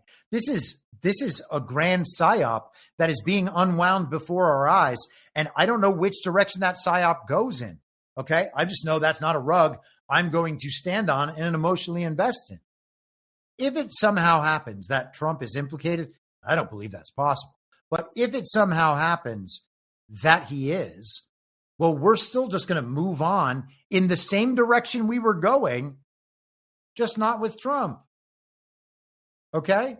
And again, I don't think that there's any chance that he is in any danger whatsoever of being, quote unquote, outed for something bad that he did. He doesn't act like he's in any danger, and he knows, okay? He knows whether or not he did something regrettable with Jeffrey Epstein. He sure isn't acting like he did. Let's keep going. So Maxwell has also apparently asked for some kind of formal immunity when she appears in Congress. Will that happen? I don't know. Will they give her that sort of immunity? Maybe, probably. And then we would have a Ghislaine Maxwell tells the public what really happened television show. And all of that would be sworn the same way that her testimony to Todd Blanche would have been sworn. So she can't lie in the congressional hearing about the thing that she said in the DOJ meeting. Those things are going to have to match up. How's it going to go? This is former Trump impeachment attorney David Schoen on Friday. This is actually The Hill reprinted on Yahoo News. Former Epstein lawyer says Bondi jumped the gun a bit on Files. David Schoen, a former lawyer for Donald Trump and Jeffrey Epstein, said Attorney General Pam Bondi and other officials jumped the gun a bit in overhyping the Epstein files. Now, we know that Pam Bondi did that. Is that for the sake of the op? Potentially. Because she's apparently the one that made all those clownish influencers look like total grifters and sellouts as they performed that humiliation ritual at the White House. So Pam Bondi definitely has done that. Schoen, in an interview with BBC Newsnight Thursday, said there is no Epstein client list that would highlight connections between the disgraced financier and wealthy individuals. If someone were to think that there's actually a list which Jeffrey Epstein wrote down the name of, you fill in the name of the famous wealthy person with some young girl, that just doesn't exist. And again, he's in a position to know. Now, you can say that he might be corrupt or might have other interests, and he's just peddling the story to the public, and that's fine. That could be true. All right, that pattern fits our reality. That could be true. David Schoen could be a bad guy, but also he defended Trump in the impeachment television show that we saw right after Trump left the presidency. And we'll get back to that in just a second as well. Actually, you know what? We are right there for that. So Trump was asked on Friday about Obama and whether Obama would have immunity under the Supreme Court decision last year, the same immunity that Trump had and that the Supreme Court agreed he had in response to the Jack Smith fake indictments. Okay. So they went to the Supreme Court. John and I went through some of this argument on Saturday evening's Devolution Power Hour. So I would suggest if you want extended conversation on that particular aspect, go ahead and watch that over there. But Trump admitted that Obama might potentially have some sort of immunity by the same token and same standards. And that might play into what we're hearing right now from a John Ratcliffe or a John Solomon, et cetera. These people who are giving us, filling us in and reaching the normie layer on some of these stories about corruption and whatnot. So if Obama is involved, for instance, in talking to his intelligence community and weighing in on what he believes the intelligence shows, that's a president operating in the course of his duties. Okay. And it's a political decision whether or not you're okay with that and what he did and the manner in which he did it. But that requires a political solution, which would be to impeach the president were he the president. But we always assume that Obama couldn't possibly be impeached now because he's not president anymore. And other people have been president. Except that's what they did to Donald Trump. Why did they do that to Donald Trump? Why did we see that second fake impeachment hoax? Maybe for this, because the piercing of that veil of immunity that the president does rightfully have in office can happen through the impeachment process. And once the impeachment process happens, if he's impeached, well, that kind of takes away your presidential immunity, I would think. So that is an interesting strategy. I mentioned the possibility of Obama getting impeached on Saturday night. And that's something people in the truth community have talked about. I think there used to be a hashtag impeach44. Okay, that's Barack Obama. So this isn't something that I've come up with. This has been floating around the truth community for kind of a long time. That sort of thing seems like it's plausible now. And here is David Schoen. Was right when he said the immunity decision would help President Obama. But you know what it doesn't help him with? Impeachment. According to the Democratic Party and the House managers in the second impeachment trial, a former president, once out of office, is still subject to impeachment. In other words, they've argued Lincoln could be impeached, George Washington impeached, and certainly, as I predicted at the time, this would come back, they would rue the day, because President Obama could be impeached if this evidence really says what it says. And that it could also strip him of the immunity, because under Article 1, Section 3, Clause 7 of the Constitution, the Democrats argued it bars one from holding further office, and the language itself says you're still subject to criminal prosecution or indictment. So we'll see how that plays out. So he knows better than I do, and I would expect that he is probably right about that. He also worked on that very impeachment hoax. Pretty reliable sources, I would suggest. These are the sort of people we should agree with despite evidence, because their story is entirely plausible, entirely rational, and entirely aligned with their motivations. And I don't know what more level of agreement we need to find with people, okay? I mean, again, you're running a risk believing that something is definitely true, but through the mouth of someone else, that comes from the mouth of someone else, but believing that it is quite possibly true and maybe likely true because of that source, that is not the same kind of cognitive error at all. Okay, this is Donald Trump over the weekend addressing the Epstein thing, because he's overseas taking care of important business, and he is still having to respond to the Jeffrey Epstein thing. I'm glad I did, if you want to know the truth. And by the way, I never went to the island, and Bill Clinton went there supposedly 28 times. I never went to the island, but Larry Summers, I hear, went there. He was the head of Harvard. and many other people that are very big people. Nobody ever talks about them. I never had the privilege of going to his island, and I did turn it down, but a lot of people in Palm Beach were invited to his island. In one of my very good moments, I turned it down. I didn't want to go to his island. Yeah. He's saying it. Believe it or disbelieve it. Does he seem like he's worried about what's in the Epstein Files hoax? He's let us know it's a hoax. All they're going to be able to say is that Trump was lying. Our information is real. Why would anyone believe that? He's like already clear of this. As I said a couple of weeks ago, we talked about it last week. CanCon and I had that discussion. He said that he didn't think we were out of the woods. We were out of the woods. Okay.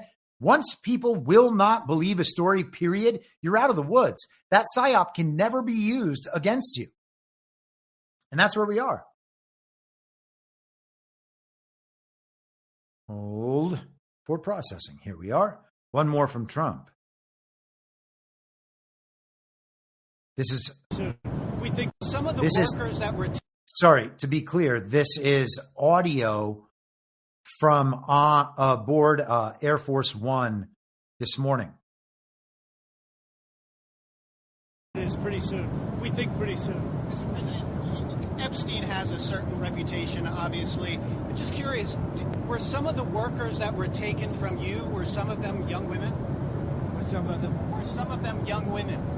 Well, I don't want to say, but everyone knows the people that were taken. And it was the concept of taking people that work for me is bad. But that story's been pretty well out there. And the answer is yes, they were. Yes, they were young women? What did they do? In the spa. In the spa? Yeah, people that work in the spa. I have a great spa, one of the best spas in the world at Mar-a-Lago. And people were taken out of the spa, hired by him. In other words, gone. And other people would come and complain, this guy is taking people from the spa. I didn't know that. And then when I heard about it, I told them, I said, listen, we don't want you taking our people, whether it was spa or not spa. I don't want him taking people. And he was fine. And then not too long after that, he did it again. And I said, out of here. Mr. President, did one of those stolen, persons, that include Virginia Jeffrey? I don't know. I think she worked at the spa. I think so. I think that was one of the people. Yeah. He stole her. And by the way, she had no complaints about us, as you know. None whatsoever. And he's right about that. She doesn't have any complaints about Donald Trump. It's in her testimony. You can read it yourself. Let's also go to this right here. Hold on for processing just for a second. I thought I had one more thing on Trump banning Epstein, but no. Okay, let's go here. This is from CNN yesterday. And we're not going to go through the article at all, but this was on CNN's front page. Analysis: Joe Rogan isn't letting go of Epstein. That's a problem for Trump. And so I responded to this yesterday, posting it on Truth Social and on Telegram and whatnot. And this, I just shook my head. I was like, how could they even be trying this? This is so stupid. First of all, it's not a problem for Trump. Joe Rogan doesn't have the kind of dap or street cred, or however you would like to say it, to make Trump look bad. Okay? It doesn't matter what the Rogan audience thinks about Donald Trump. Joe Rogan can ask for the Epstein files for months. If there's nothing in the Epstein files that's going to harm Trump, then certainly talking about it and being wrong while doing so is not going to harm Trump. It's like impossible to believe that somehow that could be a problem for Donald Trump. Again, Donald Trump knows whether or not there's some skeleton in his closet that's going to jump out from this Jeffrey Epstein story. And then you've got the question of what the problem would even be for Donald Trump. What would the problem with Joe Rogan even taking away, in a real sense, if Joe Rogan could strip 25% of Trump's MAGA base, just cleave them from the MAGA base with the power of his words on Jeffrey Epstein, it still wouldn't matter because there's no election coming up. If there was an election tomorrow, it wouldn't matter that Joe Rogan is saying these things because nobody is turning away from Donald Trump on the basis of these things. So it couldn't even be a problem if an election was imminent. And it's certainly not a problem because the next Donald Trump presidential election, if we still have to go through the nonsense of elections at that point, well, that's going to be in 3.5 years from now. So what would Rogan being upset at Epstein mean for that? Oh, it's going to hurt Republicans in the midterms. All right. Along those same lines, this is MSNBC, and I'll let them give the setup. This is Morning Joe. And then they go into a clip from the podcast of a comedian named Andrew Schultz that I've played him on the podcast before. He interviewed Donald Trump during the campaign last year, and there was some really interesting stuff from that interview on Iran, on denuclearization, et cetera, that we've referenced a bunch of times. But here is that clip, and then we'll get through Schultz, and then I'll stop it. They were run by Garland. They were run by Biden and all of the people that actually ran the government, including the auto pen. Those files were run for 4 years by those people. If they had anything, I assume they would have released it. The whole thing is a hoax. Again, the alleged hoax took place during Donald Trump's first administration when Jeffrey Epstein was arrested on federal sex trafficking charges. President Trump fielding questions there yesterday about the Jeffrey Epstein case while overseas in Scotland. Meanwhile, the Trump administration's handling of the files has angered prominent podcasters like comedian Andrew Schultz, someone who says he voted for President Trump. He is rebuking the base, almost like spitting in their face. They are asking for it. He campaigned on it. He puts Bongino and Cash in there, which might be the stupidest thing in the history of the world. Why would you put the two guys that have nonstop pounded the pavement talking about how we're going to expose this Epstein thing, and the second they get in there, you better shut the up. Yeah, to shut him up. Go on Rogan, lie. It is a very peculiar thing. It worked in that I think it moved any of the smoke off of Trump. Because, at least for me, I was like, there's no way that he's involved if he's putting Bongino and Cash in who have campaigned on exposing it. Why would you hire those guys or appoint those guys, right? So I'm like, he can't be. But the fact that he will not touch this, and then this last week, him doing the distractions. Bro. Dropping the MLK file. Who asked for the MLK file? The second he started talking about Obama, I was like, oh, he's guilty. Yeah. Also, why are you talking about Obama and treason? You got a guy who has sex with teenagers that you are protecting. So we can let it go there. Those are NPCs, okay? That is just a retarded person. None of that makes any sense. These are supposed to be the new thought leaders on the MAGA side. Oh, he's even losing the MAGA-friendly guys like Joe Rogan and Andrew Schultz. They're so upset over this Epstein thing. And by the way, those retards are all dressed like weird dandies and sitting like Gavin Newsom. How is it that American men are like, oh yeah, this is the based way to go? It's mind-blowing. And by the way, he is a good comedian, but this is retarded. I mean, you're an NPC, you're an NPC. Let us continue. Here is John Solomon giving us an update. Wait, is this in the right order? Give me just a moment here. I suppose it is, yes. We are going to transition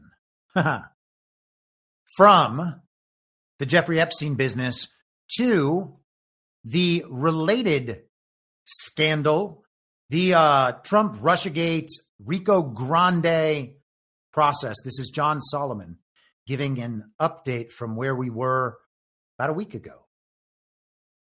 to watch the Russiagate scandal, what I call the grand conspiracy, because it really is a 10-year conspiracy. Two major developments. We expect CIA Director John Ratcliffe to release new declassified documents in the next 48 hours. What is it going to show? My sources say it will show that the FBI knew full and well that when they started Crossfire Hurricane and began investigating that it was nothing more than a ruse approved and actually manufactured by Hillary Clinton and her campaign. That those documents will leave no doubt. We already knew that President Obama knew that. The question we had was, did the frontline FBI people know that? We're going to get that answer in documents that John Ratcliffe, the CIA director, expects to declassify as soon as the next 48 hours. And then on another front, everybody go to Just the News around 8:30 tonight, justthenews.com.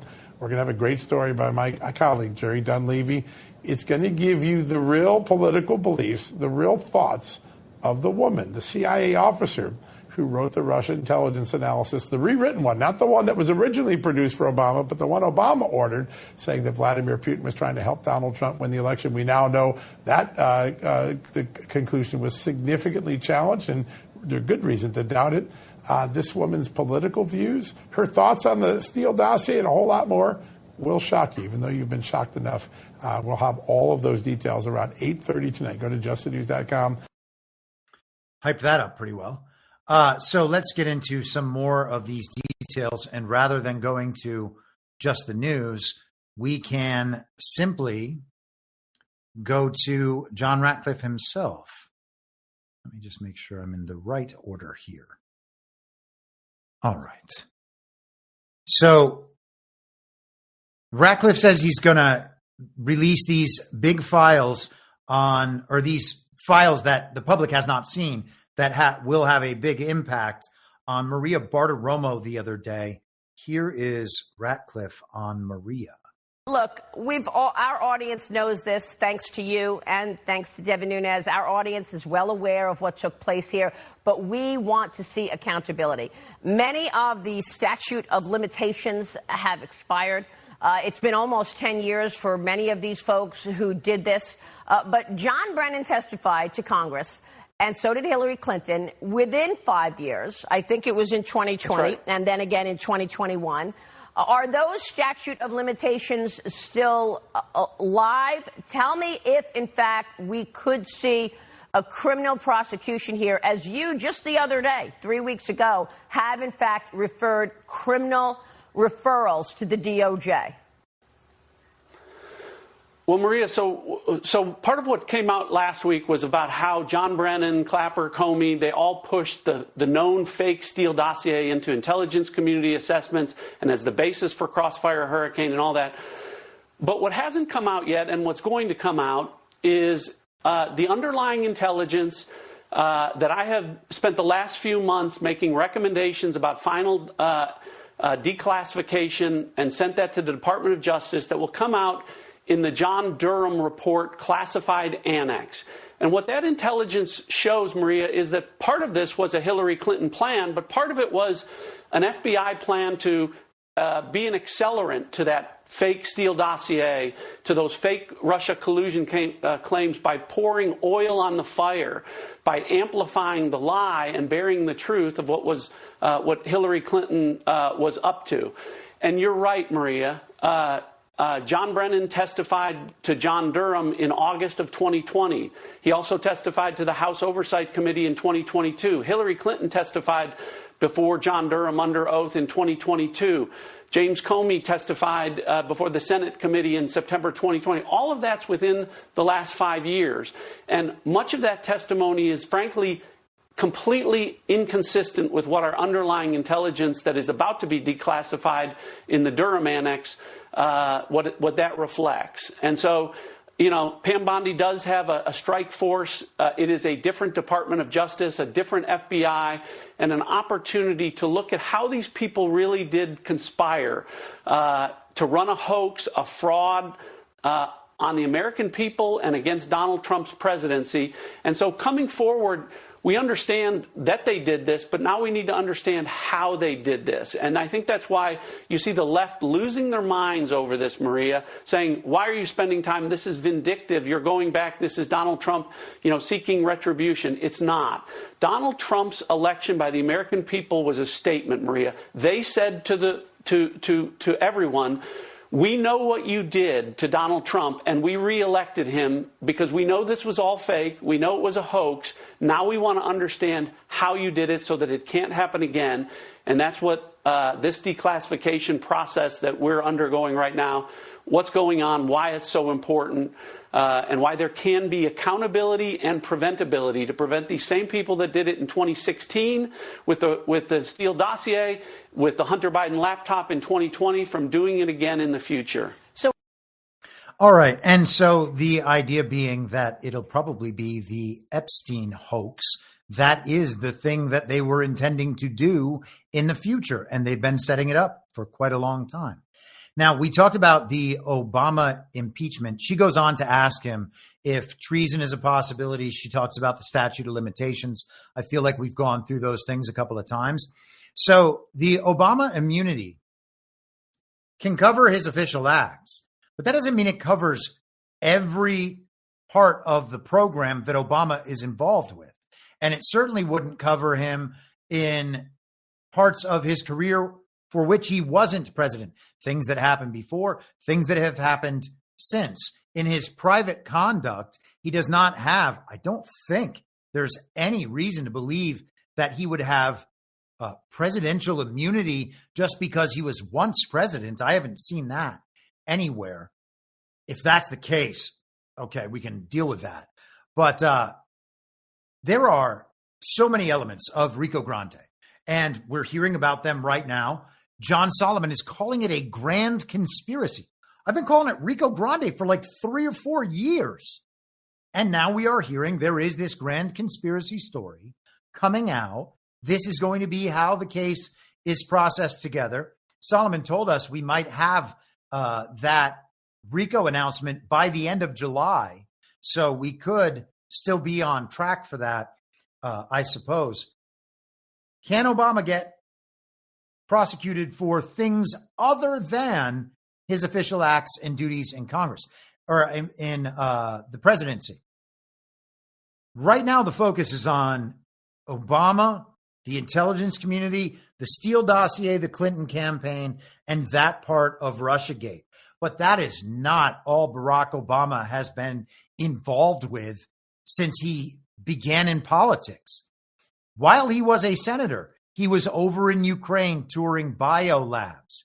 He is like single-handedly responsible for pushing the race division in our country, propping up BLM. He's a Marxist community organizer. He's responsible for Fast and Furious. And hey, man, I am open to all of these things having tricked me and me reading the PSYOP backwards. And Obama's like some great white knight, but I don't see it. Okay. And maybe it could happen. I never want to deny the possibility that I am wrong in a major way about an entire fact set because the biases from one piece of the fact set affect the taking on of beliefs in the rest of the fact set. I'm like, well, that's true and that's true and that's true. Therefore, that's true and that's true and that's true. That's always a possibility, okay? Because we're going to lean in that direction because the pattern suggests that's the direction it's going. Could be wrong. It's important to say that. Also important to say, hat tip to my friend, The Storm Has Arrived 17, or actually it's now The Storm Redux, formerly The Storm Has Arrived 17.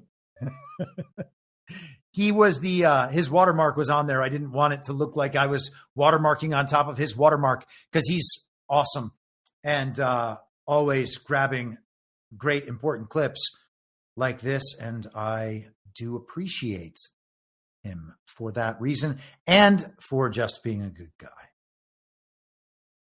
Here is Ezra Cohen, formerly Ezra Cohen Watnick. The Trump IC team, led by Ratcliffe and Gabbard, is wisely breaking the retired IC expert, quote, "If I told you I'd have to kill you," end quote, racket. Okay. So the whole thing about how sensitive information can't be relayed, certain questions can't be answered. If I told you I'd have to kill you, Ezra Cohen is saying this has to be pierced. That is no longer acceptable. He calls it a racket. And he says, whereby these former officials can go into the public sphere and spread falsehoods without having to show their math. This ploy is extremely damaging to the health of our civil society. By declassifying and publicly releasing records, the permanent security apparatus can't hide behind the classification excuse as they attempt to manipulate the public narrative. So all of that stuff that has been hidden, Ezra Cohen was on the classification review board.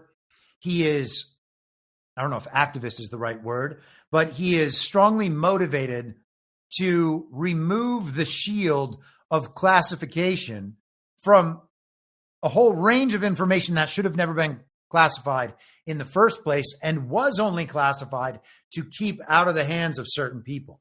And so they want to pierce through that veil and eliminate that problem. And I think that we are well on our way to seeing that happening, which is why they are prefacing it this way. Here is our good buddy, Mark Elias, seeming, again, quite nervous. Trump is trying to change the attention of what issue his base is focused on. And they've tried a couple of things out, and none of them have really stuck. The latest one that we saw this week was for them to falsely suggest for the president to make wild-eyed accusations that somehow suggested that Barack Obama and those close to him committed treason or otherwise are involved in a cover-up involving the 2016 election. Okay, the very fact that Donald Trump is talking about the 2016 election shows you what political trouble he's in, because it's like a synapse goes off in his brain. Donald Trump is in political trouble, and that's why he's talking about this. Mark Elias believes that MSNBC's audience will believe this and that other people will also believe it, or it will be believed enough to provide them a defense against the other side so that people are like, okay, well, one side says this, one side says this. We don't have enough evidence because we haven't looked and we haven't thought about it. Therefore, it's the way they say. That's what he's trying to pull off. I can't imagine that anybody's buying this. And the idea that Donald Trump is in political trouble, dude, you are in real legal trouble that includes complicity in crimes against humanity and crimes against the American people. Donald Trump's not nervous. Let's keep going with this. That addled head of his that's like, ooh, I'm in trouble. Let's talk about Hillary Clinton in the 2016 election. Even though, by the way, he won that election. But they're back at that. And he's doing it not only in social media, he's doing it not only with speaking, but he is now deploying the force of the federal government, using government resources to pursue this. How do I know? Because it was announced late in the week by the Department of Justice. They were setting up a strike force to look into these ridiculous, spurious allegations. That's right, a strike force. AG Pambondi has already formed a strike force. I don't really know what a strike force means at the Department of Justice. I mean, after all, let's be honest, it's a bunch of lawyers. So I assume they mean something more like a task force, but probably they didn't think task force sounded cool enough, so they went with strike force. Sure, anyway, that's what it is. I worry that what they are going to do is further politicize the Department of Justice to suggest that there is some there when there is absolutely not. There is zeros there. There's zero there here. There's zero there anywhere. All right, you can tell I've been on the road too long that I'm not necessarily making all the sense in the world, but it's important that you get these updates so that you're kept up. That is incredible. He knows he's not making sense. He sounds like a Dr. Seuss book. And Donald Trump is the nervous one? It's amazing. These people are amazing. Here is how nervous Donald Trump is. This is Donald Trump on Truth Social from Saturday in the morning, by the way. Just this picture. And what we have in this picture is Donald Trump in a police car chasing the OJ Ford Bronco driven by Barack Obama. And in the police car next to Trump's police car is the fat J.D. Vance meme, like basically riding shotgun in a different car. And I'm not saying he's in that car riding shotgun. They placed him behind the steering wheel. I'm just saying he's riding shotgun in comparison to Trump. Trump using the J.D. Vance meme is hilarious. J.D. Vance is only that meme now. Let's keep going. All right, now we are really making some headway. We might be able to blaze through most of the rest of what I had going on. We've been getting our blaze on. This is just a story I want to highlight, though not exactly in the mix of all we're talking about. It does connect just on the idea of all of these complicit players in the global regime being held accountable. It definitely connects on that level and that layer. And of course, Harvard is connected to Jeffrey Epstein. It is connected to, obviously, the uniparty and government. Barack Obama is a University of Harvard graduate. And what an awful place. It might not even be an American place. The charter is still its old British charter, I believe. Harvard is said to be open to spending up to $500 million to resolve Trump dispute. That is the headline in the New York Times. Hold for processing 1 second, because I want to make sure we are aware of what Harvard's current endowment is. Harvard University's endowment is the largest academic endowment in the world, valued at approximately $53.2 billion as of the end of June. Okay? So $53.2 billion, and they're going to go down to $52.7 billion as part of this settlement. Now, maybe they're a minor player and this is a suitable amount. Can't imagine that. I mean, how much federal money has gone to Harvard? How much of Harvard's endowment is a function of their complicity and corruption? So I would think that if drainage properly done would shrink Harvard's endowment well beyond this. Now, it's possible that endowment is all invested in other companies and organizations that are going to eventually get drained themselves, which will bring the value of that endowment down substantially. But we haven't seen that step yet. Harvard University has signaled a willingness to meet the Trump administration's demand to spend as much as $500 million to end its dispute with the White House as talks between the two sides intensify. 4 people familiar with the negotiations said. According to one of the people, Harvard is reluctant to directly pay the federal government, but negotiators are still discussing the exact financial terms. The sum sought by the government is more than twice as much as the $200 million fine that Columbia University said it would pay when it settled its clash with the White House last week. It would also satisfy President Trump's private demands that Harvard should pay far more than Columbia. The people who described the talks and the dynamics surrounding them spoke on the condition of anonymity to discuss confidential negotiations.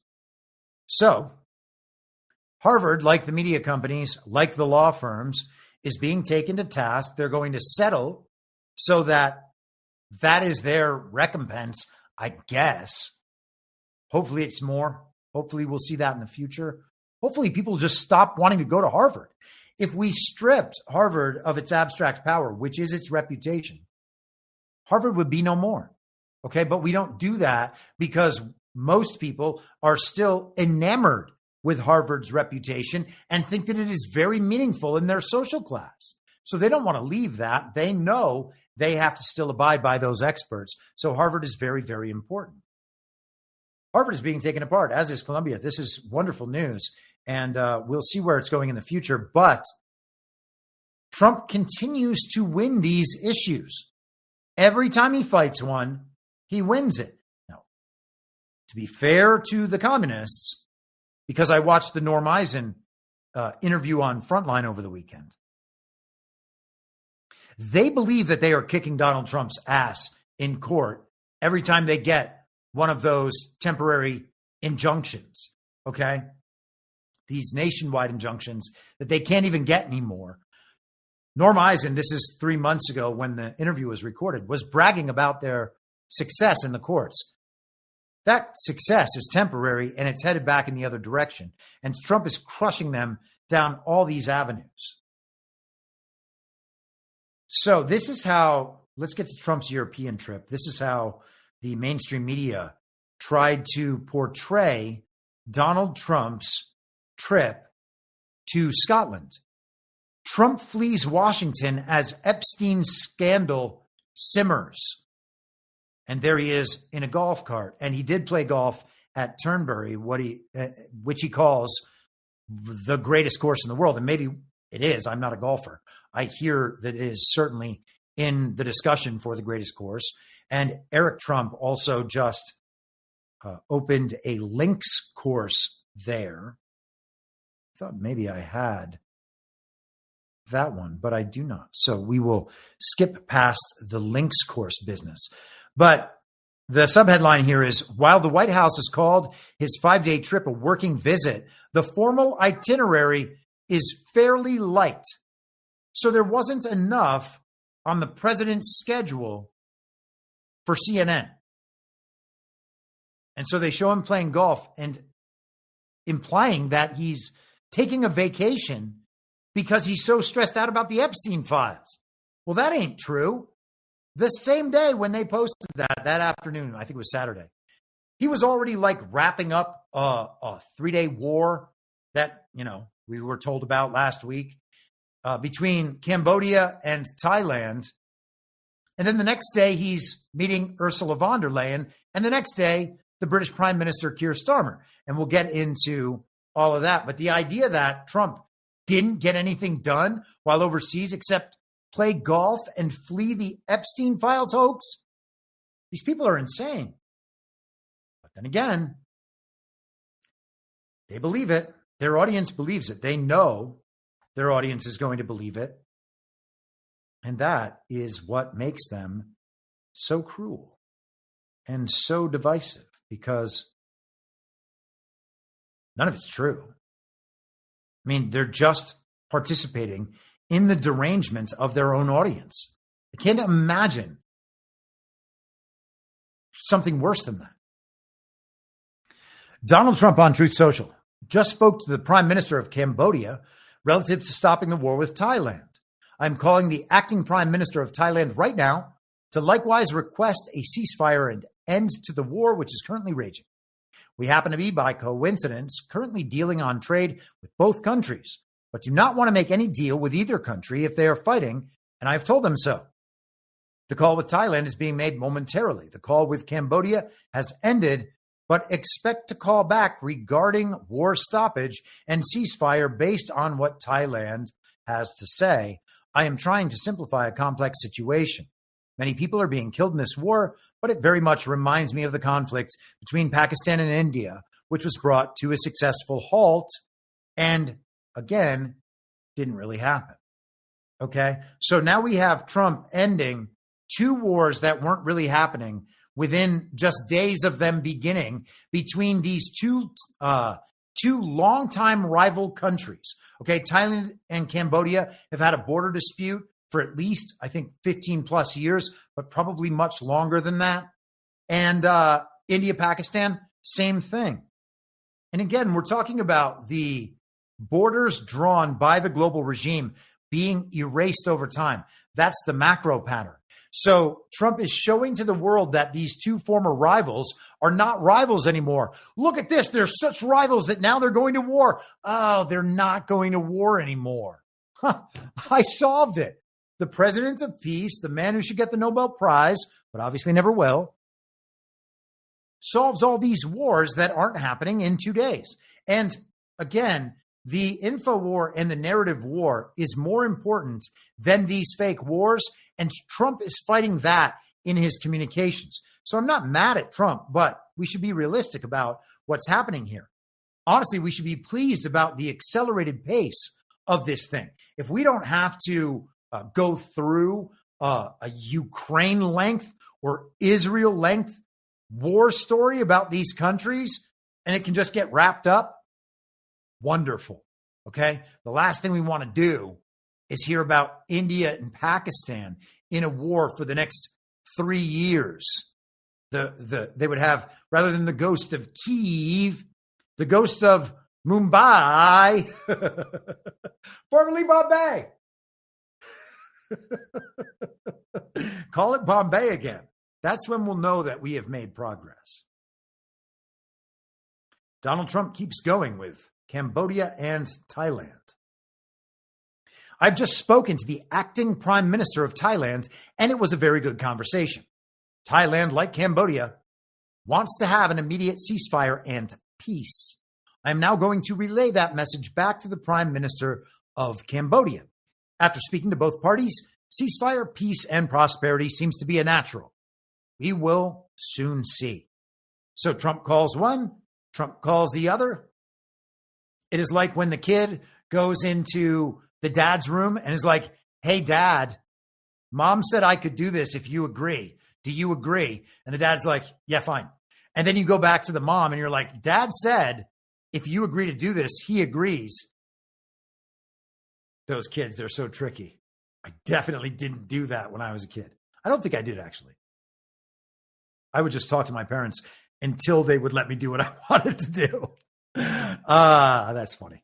Donald Trump on Truth Social says, that was the same one. Let me get the next one up there. Here it is. I just had a very good call with the Prime Minister of Cambodia and informed him of my discussions with Thailand and its acting Prime Minister. Both parties are looking for an immediate ceasefire and peace.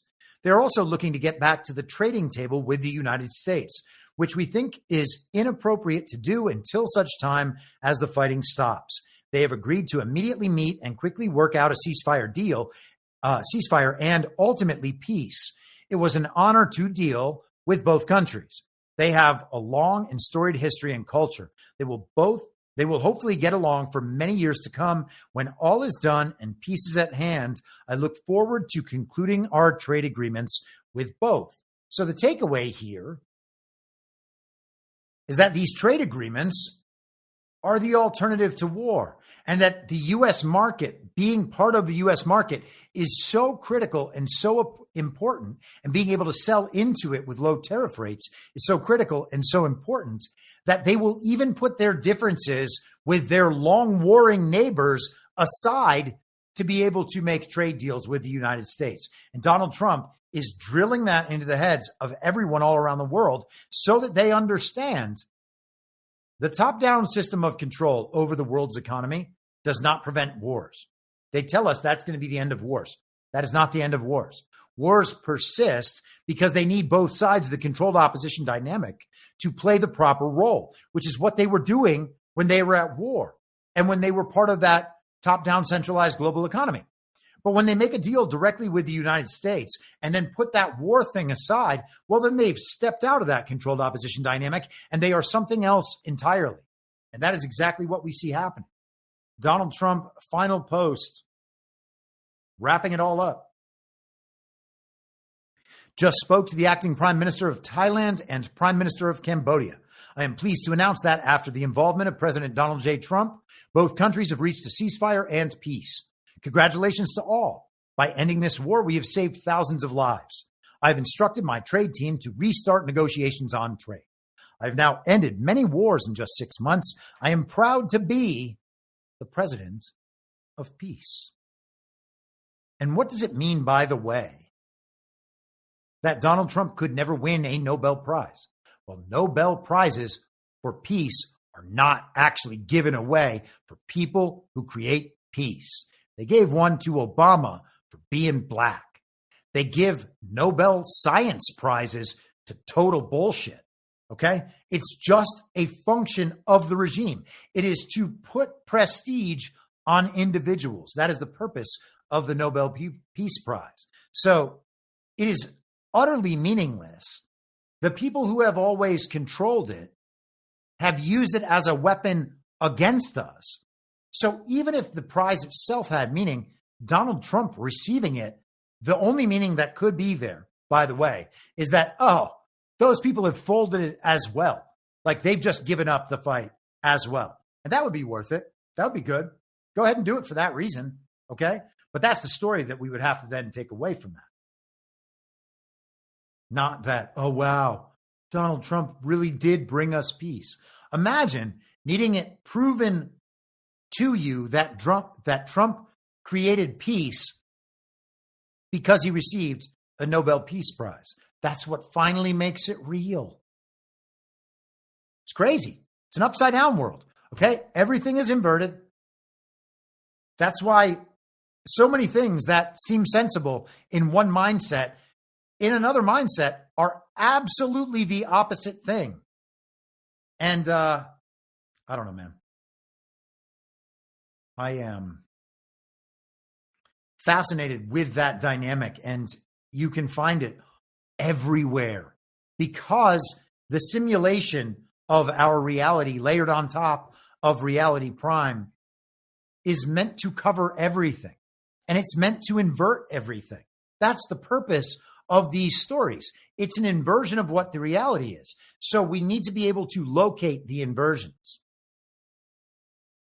Let's continue. This quickly is just the Prime Minister of Thailand, I believe, announcing a ceasefire. Cambodia and Thailand announced a ceasefire. Cambodia and Thailand reached a common understanding as follows. 1. An immediate and unconditional ceasefire with effect from 24 hours local time, midnight, on 28th July 2025, tonight. Hold for processing for 1 second. I want to find out what that flag in the middle is, because it looks like, obviously, an American flag, except rather than 50 stars, it is just a big golden sun. This is potentially the flag of Liberia. Not sure that sounds just right. You just can't trust ChatGPT anymore, and it's very, very sad. Let me see what Perplexity says. If Perplexity says it too, then I will assume that they are correct. Oh, man. Hold for processing. I hate a hold for processing. I did not want to have a hold for processing on any of this, but here we are holding for processing. Perplexity, drum roll, please. Oh, cool. It's not letting me actually copy and paste the thing I wrote before. This is great. Flag with red and white stripes. Blue corner, yellow star. Let's see. Or yellow sun, I guess. Oh, now I can't. Oh, gosh. We're gonna skip this, okay? We're gonna say it's the flag of Liberia, and if that's wrong, fine. I don't know if that's true or not. That seems wrong, but who knows? So the prime minister there, the point of this was that the prime minister is announcing all of that in English, and you've got to consider the audience. And I know that English is kind of the universal language, if there was one, but he's still saying it in English. And I would guess that when Donald Trump encouraged him to do that, that is probably what he had in mind. So the ceasefire, we have visual, optical proof that the ceasefire is real, according to the leaders of those other countries, which means now Trump can make a trade deal with them, and none of the war history can be used to disrupt that trade deal. Let's keep going. So let's get back to tilting at windmills, okay? So you remember that from the beginning, from Don Quixote. It's about fighting against an imaginary enemy. And so CanCon and I, as I said, talked about that yesterday on Badlands Daily. And here is Il Papi Trumpo, Il Donaldo Trumpo, the Twitter account, the meme account. And it says, "We will slay every last friggin' windmill." And it's Donald Trump riding on a horse in a full suit of armor with a sword raised above his head. And J.D. Vance on a donkey next to him. And they are going to go battle all of those windmills. Seems to be, that meme, a direct reference to Don Quixote. So I like that. Here is what Donald Trump had to say about windmills.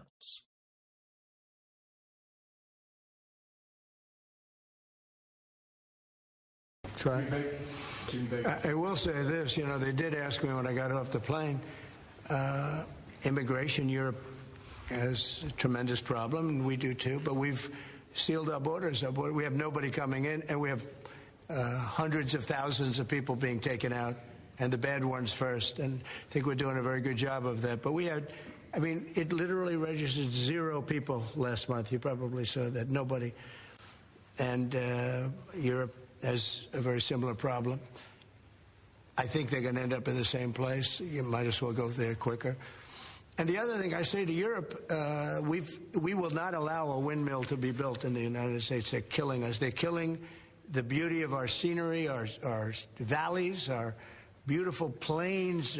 And I'm not talking about airplanes. I'm talking about beautiful plains, beautiful areas in the United States. And you look up, and you see windmills all over the place. It's a horrible thing. It's the most expensive form of energy. It's no good. They're made in China, almost all of them.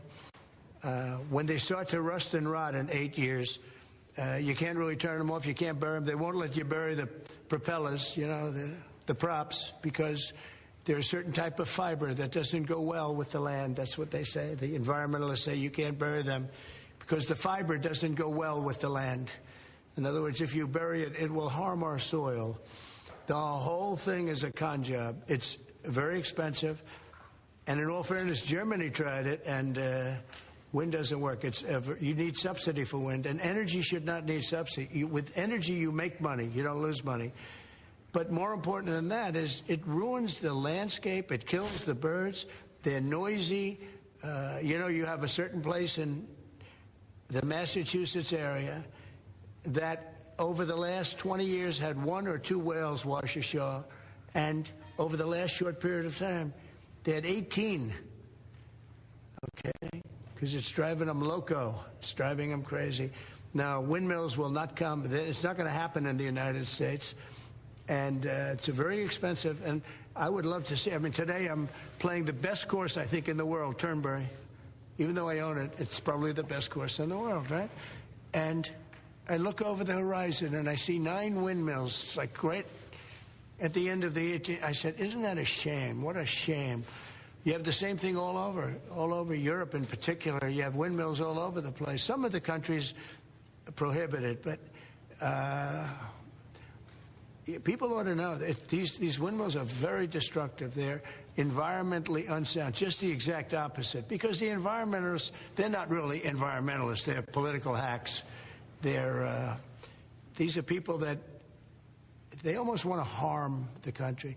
But you look at these beautiful landscapes all over the world. Many countries have gotten smart. They will not allow it. They will not. It's the worst form of energy, the most expensive form of energy. But so let's think about that form of energy. Okay, the worst form of energy, the most expensive form of energy. And it fails a lot. It doesn't provide enough energy to keep places going. We saw that in Austin, Texas back in, I think it was 2021, and it's happened in a few other places as well. Energy is one of the most important things in the world, the most important resources in the world, and they want to be able to restrict that energy so that it only goes where they want it to go. They want to be able to use it as a tool to manipulate masses of people. And that's how they do use it in California. They tell people, hey, you know what? You have to put your air conditioner at 78 degrees in the middle of the summer. It can't go below that. Otherwise, you're going to have brownouts, and then no one is going to have electricity. So if you don't comply, then it's going to affect everyone, including you, which is the same motivation that they gave people back during COVID. So this is a weapon for the regime controlling the energy, and Donald Trump, who we know is pushing an energy revolution, new sources of energy, abundant energy, cheap energy, nuclear energy. He is over there telling the president of the European Commission, who he made travel to see him at his golf club, that's his ballroom at Turnberry. He made the president of the European Commission go there to make a trade deal with him and to listen to him tell her that, oh, your whole windmill thing, never going to happen. One of the key members of the regime, I mean, Sergei Lavrov calls her Führer Ursula. And I think actually I saw Dmitry Medvedev call her that as well. And Trump's just like, yeah, none of your program. The immigration thing he mentioned, Europe's immigration problem. He goes on the windmill thing, just issue after issue after issue, crushing these people right in front of her as he takes every question from the White House press pool that, of course, was with him and probably, local and global media as well. But the White House press pool, he's gotten rid of the Associated Press and what was it? Wall Street Journal, I think he just recently banned. So really interesting dynamic there. I think the windmills thing is more than just Trump talking about an environmental issue that he cares about. He used the windmills being built in the sight lines of Turnberry as an example. Look how disgusting that is. This is one of the most beautiful locations in the world. It's not quite natural. It's been turned into a golf course, but otherwise the nature that golf course is built into is one of the most beautiful places you can be in the world. And you look out over this beautiful sea and see windmills. It's a good point. And they're dangerous and they're bad and they don't work. Dangerous, by the way, because they go in the soil. Bad because they kill birds. Just making sure. I mean, Trump ran through the points. I just didn't want to seem like I was just complaining without cause.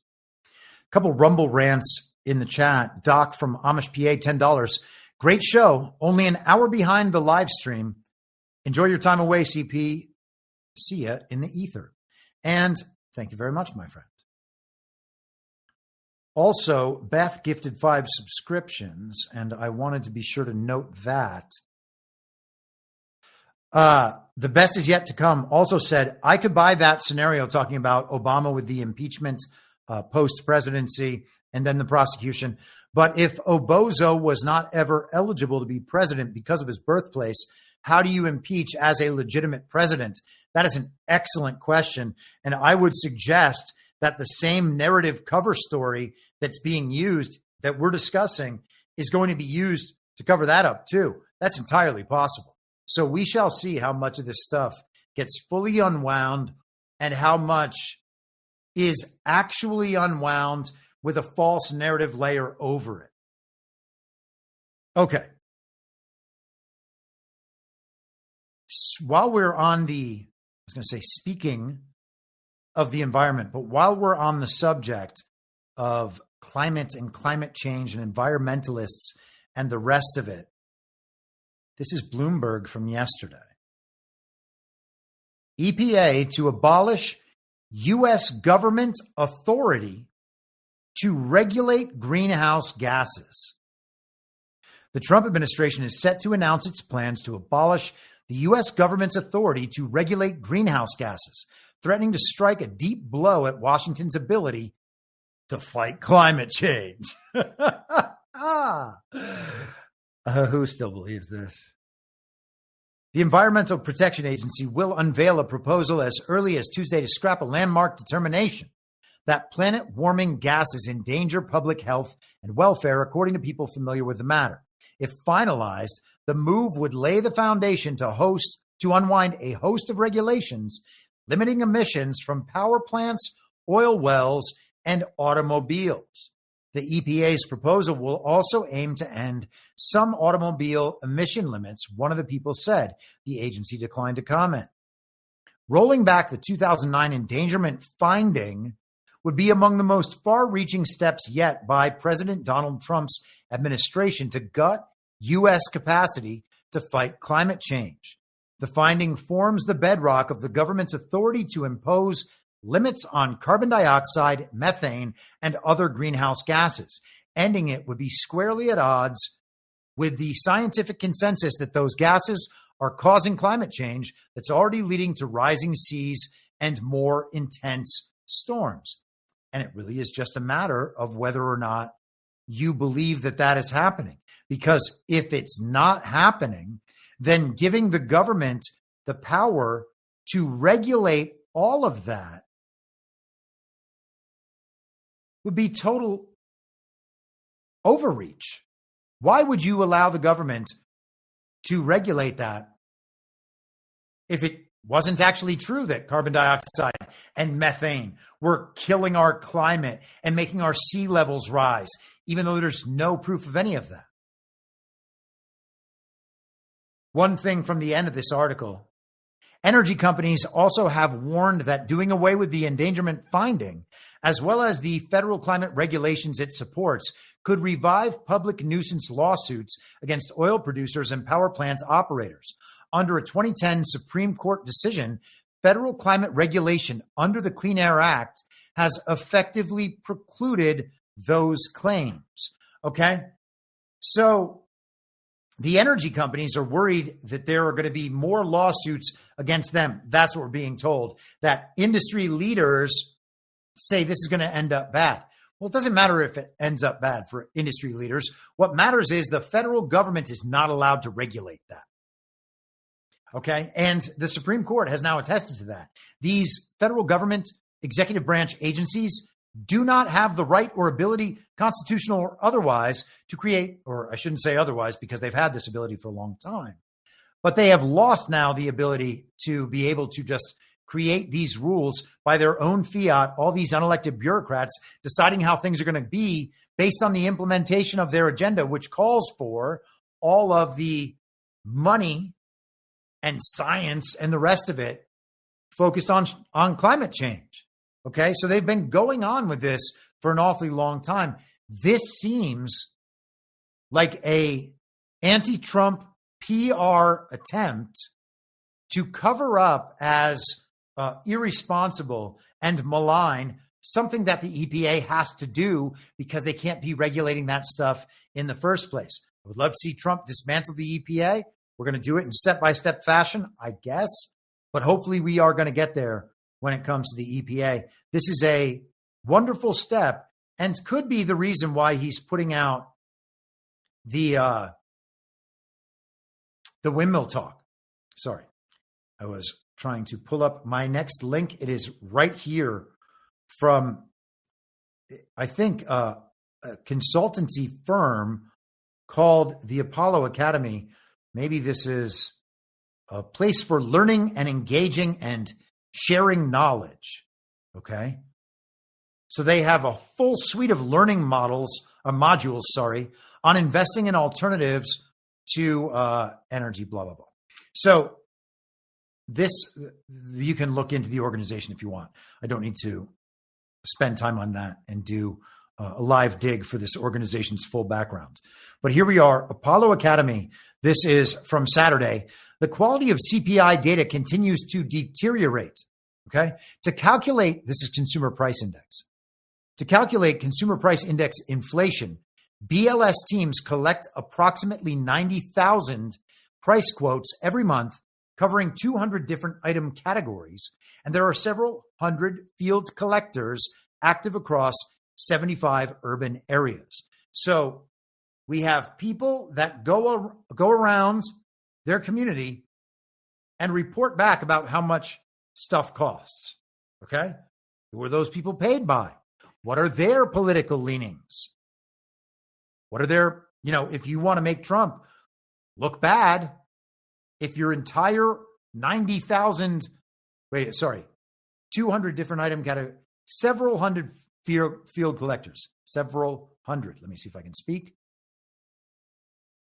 That is a lot of people to tell you what's going on the ground when you probably have back-end data from the supermarket chains. Very odd. But anyhow, when data is not available, BLS staff typically develop estimates for approximately 10% of the cells in the CPI calculation. So 90% of the information is quote unquote real.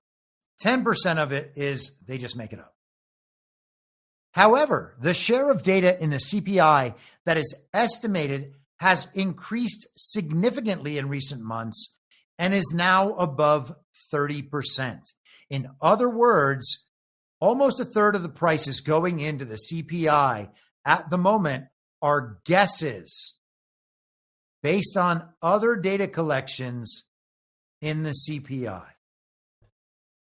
And that, my friends, is the proof that Donald Trump has created inflation. That is what we are told. Prices are rising on all of these goods according to these figures that we made up. And that is also, by the way, the justification for the entire climate change agenda. So, what can we say about it all? Man, there's still too much stuff to get through. We are going to get through a bunch of it. Let's finish out Trump's European trip as best we can. And we're going to go light on the details with the Russia stuff, the Israel stuff, the China talks that are upcoming, and then the dynamic where Marco Rubio was going off on Nicolas Maduro over the weekend. They were having mayoral elections all over Venezuela, and they seem to have gone quite well. Rubio was announcing to the world that it is the Trump administration's stance that Nicolas Maduro is not the legitimate president of Venezuela. Let's just knock this out of the way really quickly, and then we'll get into the rest of it and then wrap things up. This is Rubio on Sunday. Maduro is not the president of Venezuela, and his regime is not the legitimate government. Maduro is the head of the Cartel de los Soles, a narco-terror organization which has taken possession of a country. And he is under indictment for pushing drugs into the United States. You know what that gang is actually called? Pfizer, okay? The Mexican cartel brings drugs into the United States from the pharma companies. And then they split their part off, and that goes to become street drugs. So this is the pharma companies. This is the pharma company problem. 3 hours in, you don't know how my voice will function at that point. But they are calling into question the legitimacy of Venezuela's elections. We were told last year Nicolas Maduro stole an election from Maria Corina Machado, who was being smuggled in like Kamala Harris under a Joe Biden candidate. And Elon Musk was the one who announced that the election was actually fraudulent based on Edison Research exit polling, which is utterly meaningless. Okay. And then they had a nonsense back and forth on Twitter. In the meantime, Maduro has talked about how the illegitimate Biden administration was responsible for Tren de Aragua and other drug operations heading into the U.S. And in addition to all that, the global regime has been trying to take Maduro out for a decade plus. And so I see this from Rubio, and I'm like, okay, either Rubio is still just a neocon, and that's possible, or there's something else going on. And then General Flynn jumped in and reaffirmed the same thing Maduro said. They want everybody to know that Maria Corina Machado, she's the real president, just like Juan Guaido was. The Trump administration said that in 2020, and Juan Guaido was never the president of Venezuela. And then eventually they just announced, oh yeah, he's not the president. He is just the basically the Speaker of the House in their illegitimate regime form of parliamentary government. Okay? So Maria Corina Machado isn't even that. So what could be going on here? And we don't have to go all the way through. Damn it, I hate when I'm tiny on the screen. So apologies for that. Sometimes I forget. We don't have to go all the way through this article. But there was This is from Telesur English, and they are like a Southern Hemisphere news outlet, I think, especially in the Latin world. 8 proven truths: how Venezuela 2025 municipal elections cemented peace, youth power, and democratic resilience. And Maduro was posting all these pictures about how the elections were going. This article runs through all of the wonderful aspects of the election they just held that we are supposed to believe is just totally invalid because Maduro's not the legitimate leader. He stole his election last year, blah, blah, blah, blah, blah. They've already tried this, okay? There's no point in it working. But what it does do is it totally takes Trump's responsibility for anything that happens with Venezuela away from Trump, just as the anti-CCP or anti-Russia or anti-any other country effort does the same thing, okay? The idea that Trump is colluding with Russia and colluding with China doesn't make a whole lot of sense to a lot of people. Now, collusion might be too strong a word, but there is obviously a shared interest in pursuing a common goal among these leaders of these nations. And that is not Donald Trump siding with our enemy. That's Donald Trump siding with the global regime's enemy everywhere it exists, which he's siding against the global regime's, that enemy party. I want to make sure I say that right and didn't say it the way that turns it back on us. The same enemy Trump is fighting here is being fought around the world by those leaders in their own countries in the same way. And that stuff is coordinated, moving toward this multipolar world order that we can see emerging and that we can see Trump creating, or at least explaining to the world. Again, always got to remember, the Great Reset was going to include all that stuff too. So you still have to keep an eye on all this and press it in the right direction. Let's continue. Where are we? Okay, here we are. Oh, well. Here is Donald Trump with Ursula von der Leyen.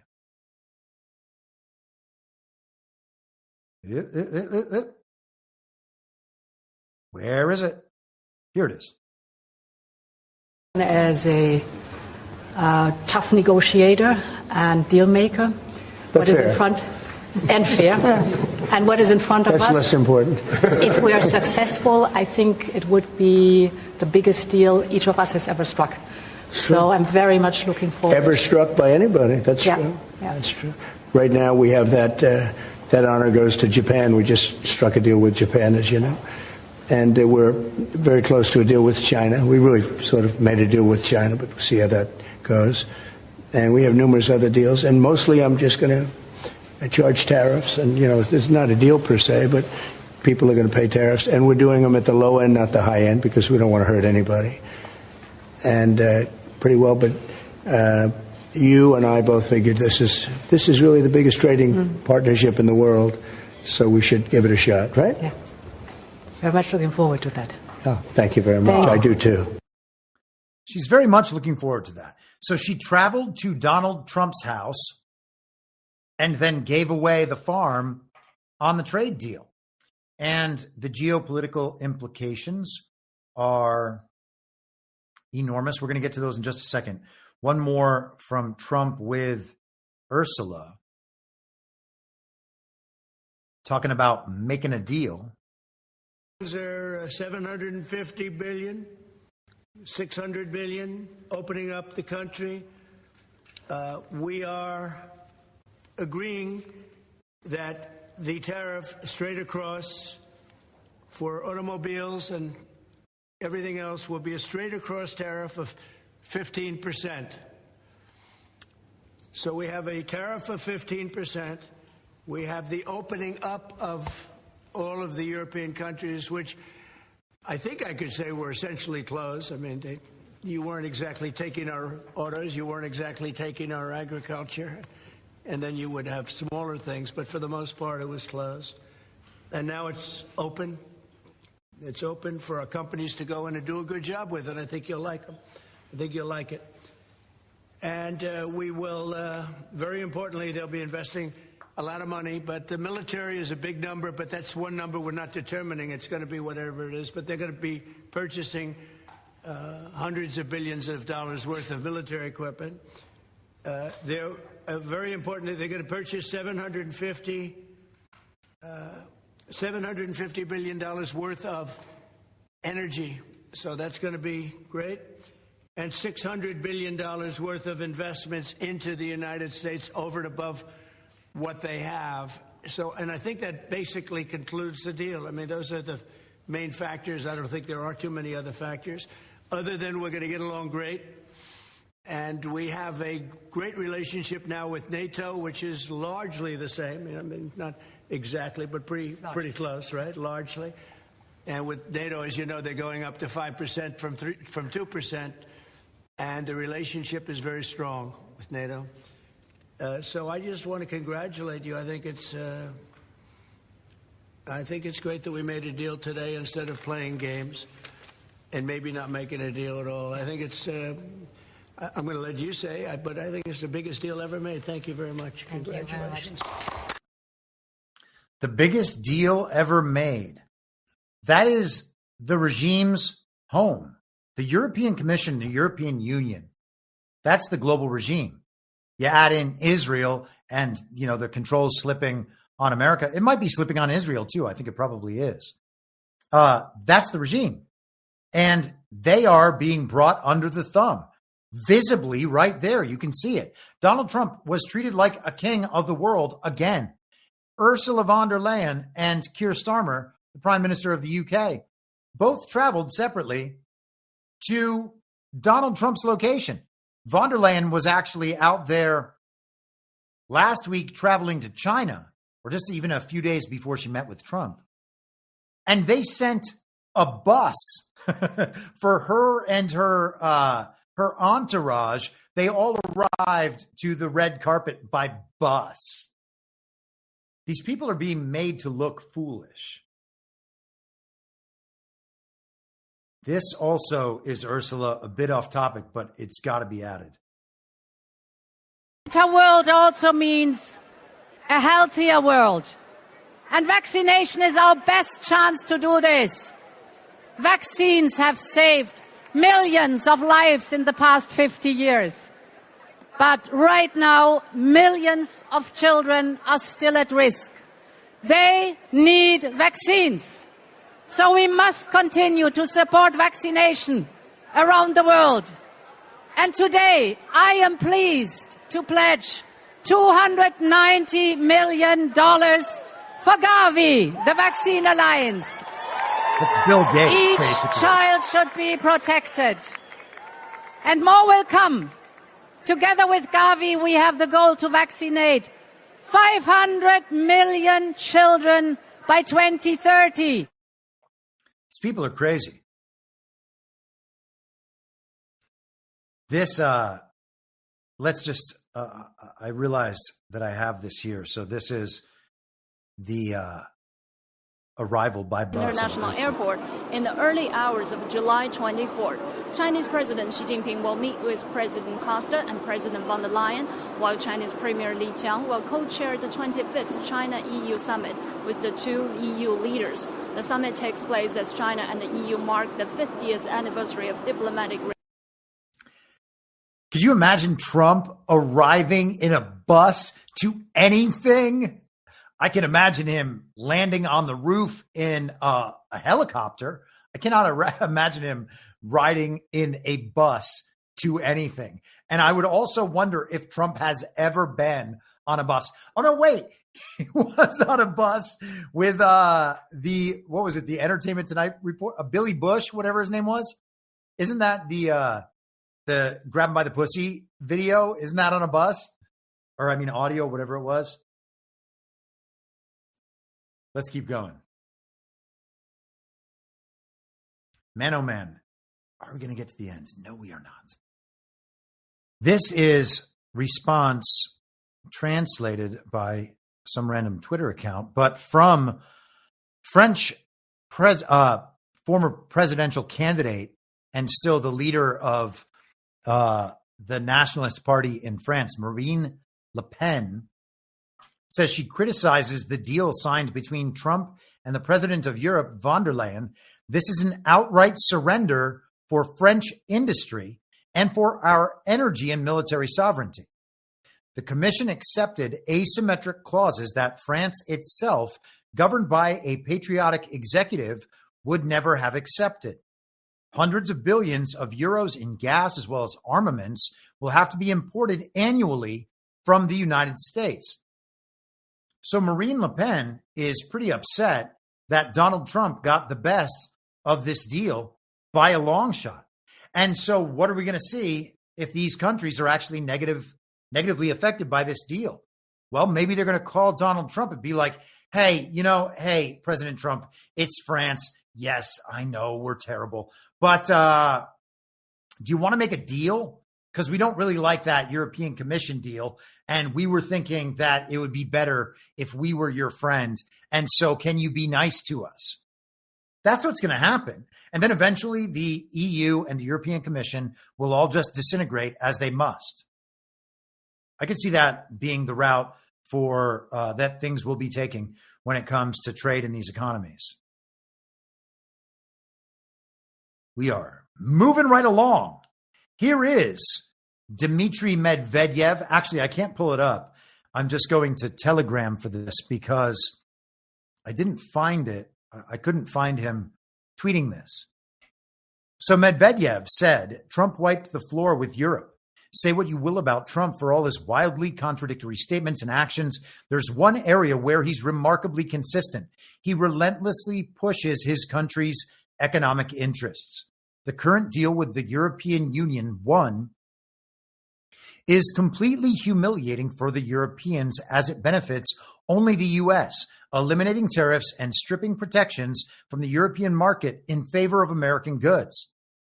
Two, significantly increases costs for industry and agriculture throughout many European Union countries, driven by the requirement to purchase expensive American energy. Sorry about those windmills.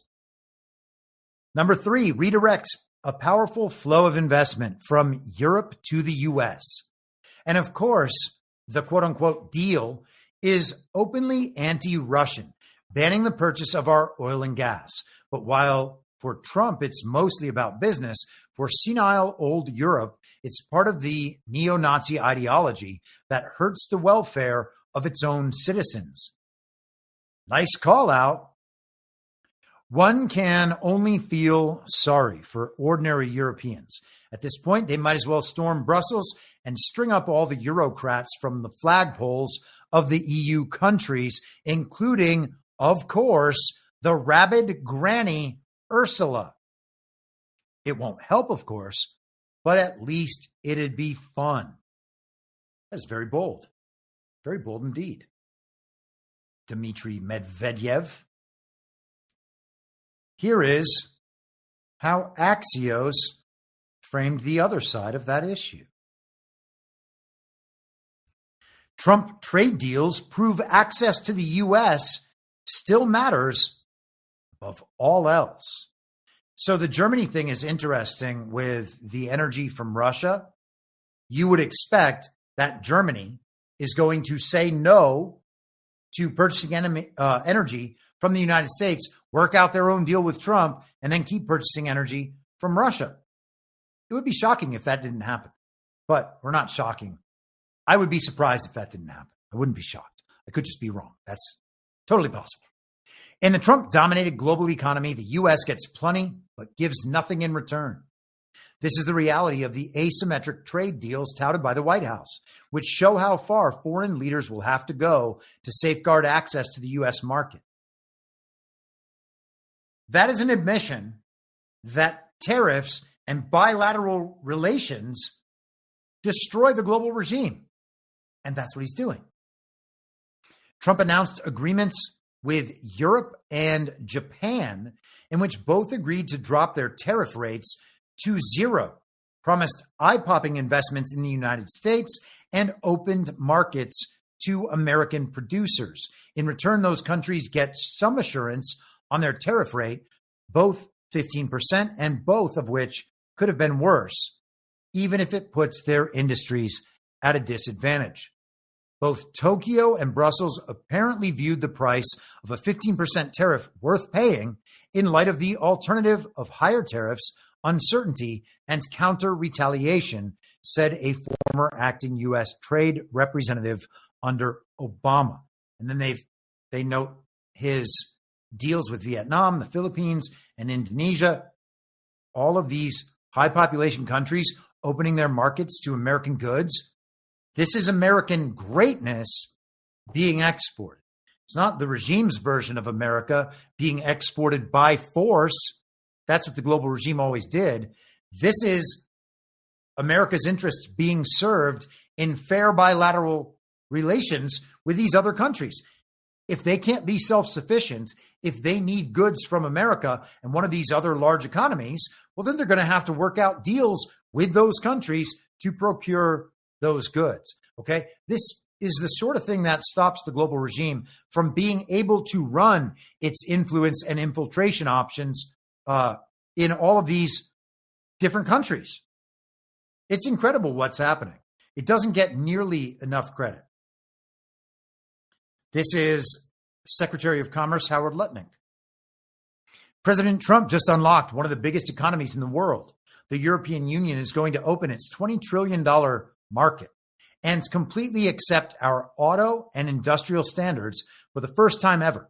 In addition, it will purchase $750 billion in energy from the U.S. and invest $600 billion in America. That is $1.35 trillion, otherwise known as about 1/30th, let's say, 1/30th of our, I'm thinking about my math, obviously, here. I don't want to totally blow it. 1/30th plus 1/33rd, maybe, of our total U.S. debt. And we're seeing this sort of thing happen in many other examples as well. It was $500 billion from Japan. What is this? I would suggest it's countries being drained. These are the amounts that are necessary to come back in that will not go to the government, but go to businesses instead. And these are the sorts of things that will erase debts while providing a cover story over those debts. Lutnick says our tariff will be set at 15% across the board. Today is an historic day for U.S. trade and will strengthen our relationship with the European Union for decades to come. We shall see. I bet that it will. Here is Donald Trump. He posted this himself on Truth Social. The biggest deal ever made, I guess you could say. It's certainly the biggest trade deal ever made. You know, they're buying $750 billion worth of our energy. You know, they're going to invest $600 or $650 billion into the United States, and they're going to invest probably $300 billion for the military, maybe $400 billion in military equipment separately. Yeah. I mean, it's a massive deal for everybody. I think what they did is very smart. You know, they have a deal now with us, and it's going to bring us together. It's going to unite us. We'll work together, but it's numbers that nobody's ever heard of before. Huge numbers indeed. Biggest deal ever. Trump got it done. So there's some more Scotland stuff and some Medvedev and the rest of it for geopolitics. But I think that we are probably going to leave it there due to the time. I think that we got a good summation of what has happened the last few days in. There is some geopolitical stuff.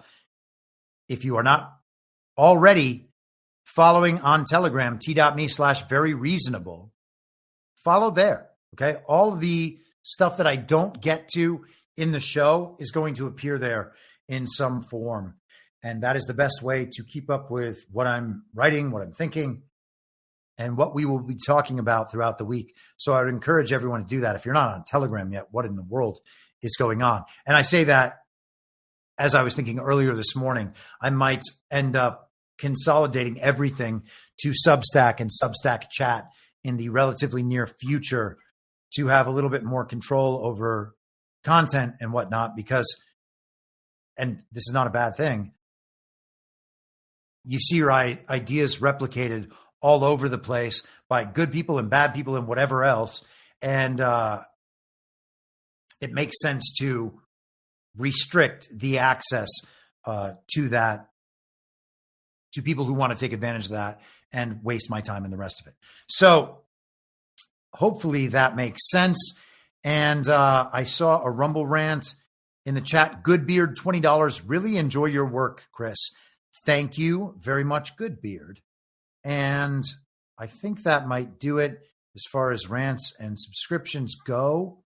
Thank you all so very much for watching on Rumble and Substack and YouTube and Getter. Maybe there's people watching on Getter. So thank you all for participating. Thank you for the support in the show. I will be back at some point next week. That's the plan. Tuesday, probably. Same reasonable time, same reasonable podcast network. I don't have a network. Masks and lockdowns don't work. They lied to you about a pandemic, and Joe Biden was never president. Well, what? You know who I am, don't you? Well, you ain't Fiona Apple, and if you ain't Fiona Apple, I don't give a rat's ass. What's wrong with being an angry prophet denouncing the hypocrisies of our times? What do you think, Max? Do you want to be an angry prophet denouncing the hypocrisies of our times? Yeah, I think I'd like to be an angry prophet denouncing the hypocrisies of our times. It's not true. It's more true than I would perhaps prefer. Can we stop this cruel game and allow the boy to keep one shred of dignity? For God's sakes, I can't stand to see him in all this pain. You vicious bastards! Let him move in with you. Is it so bad to see somebody happy? So just let him move in. For the love of God, let the boy move in with you. Good Lord. And I will not let you down. We do a little trolling. It's called We Do a Little Trolling. What? In my mind, that's the end game. If you're listening for free and would like to support the show, the best way to do that is by signing up for a paid subscription at imyourmoderator.substack.com. You can find the info stream over on Telegram at t.me/veryreasonable. The merch site is cancelcouture.com. And for all my other links, you can visit linktree.com/imyourmoderator. And I'll see you soon. Down on the range.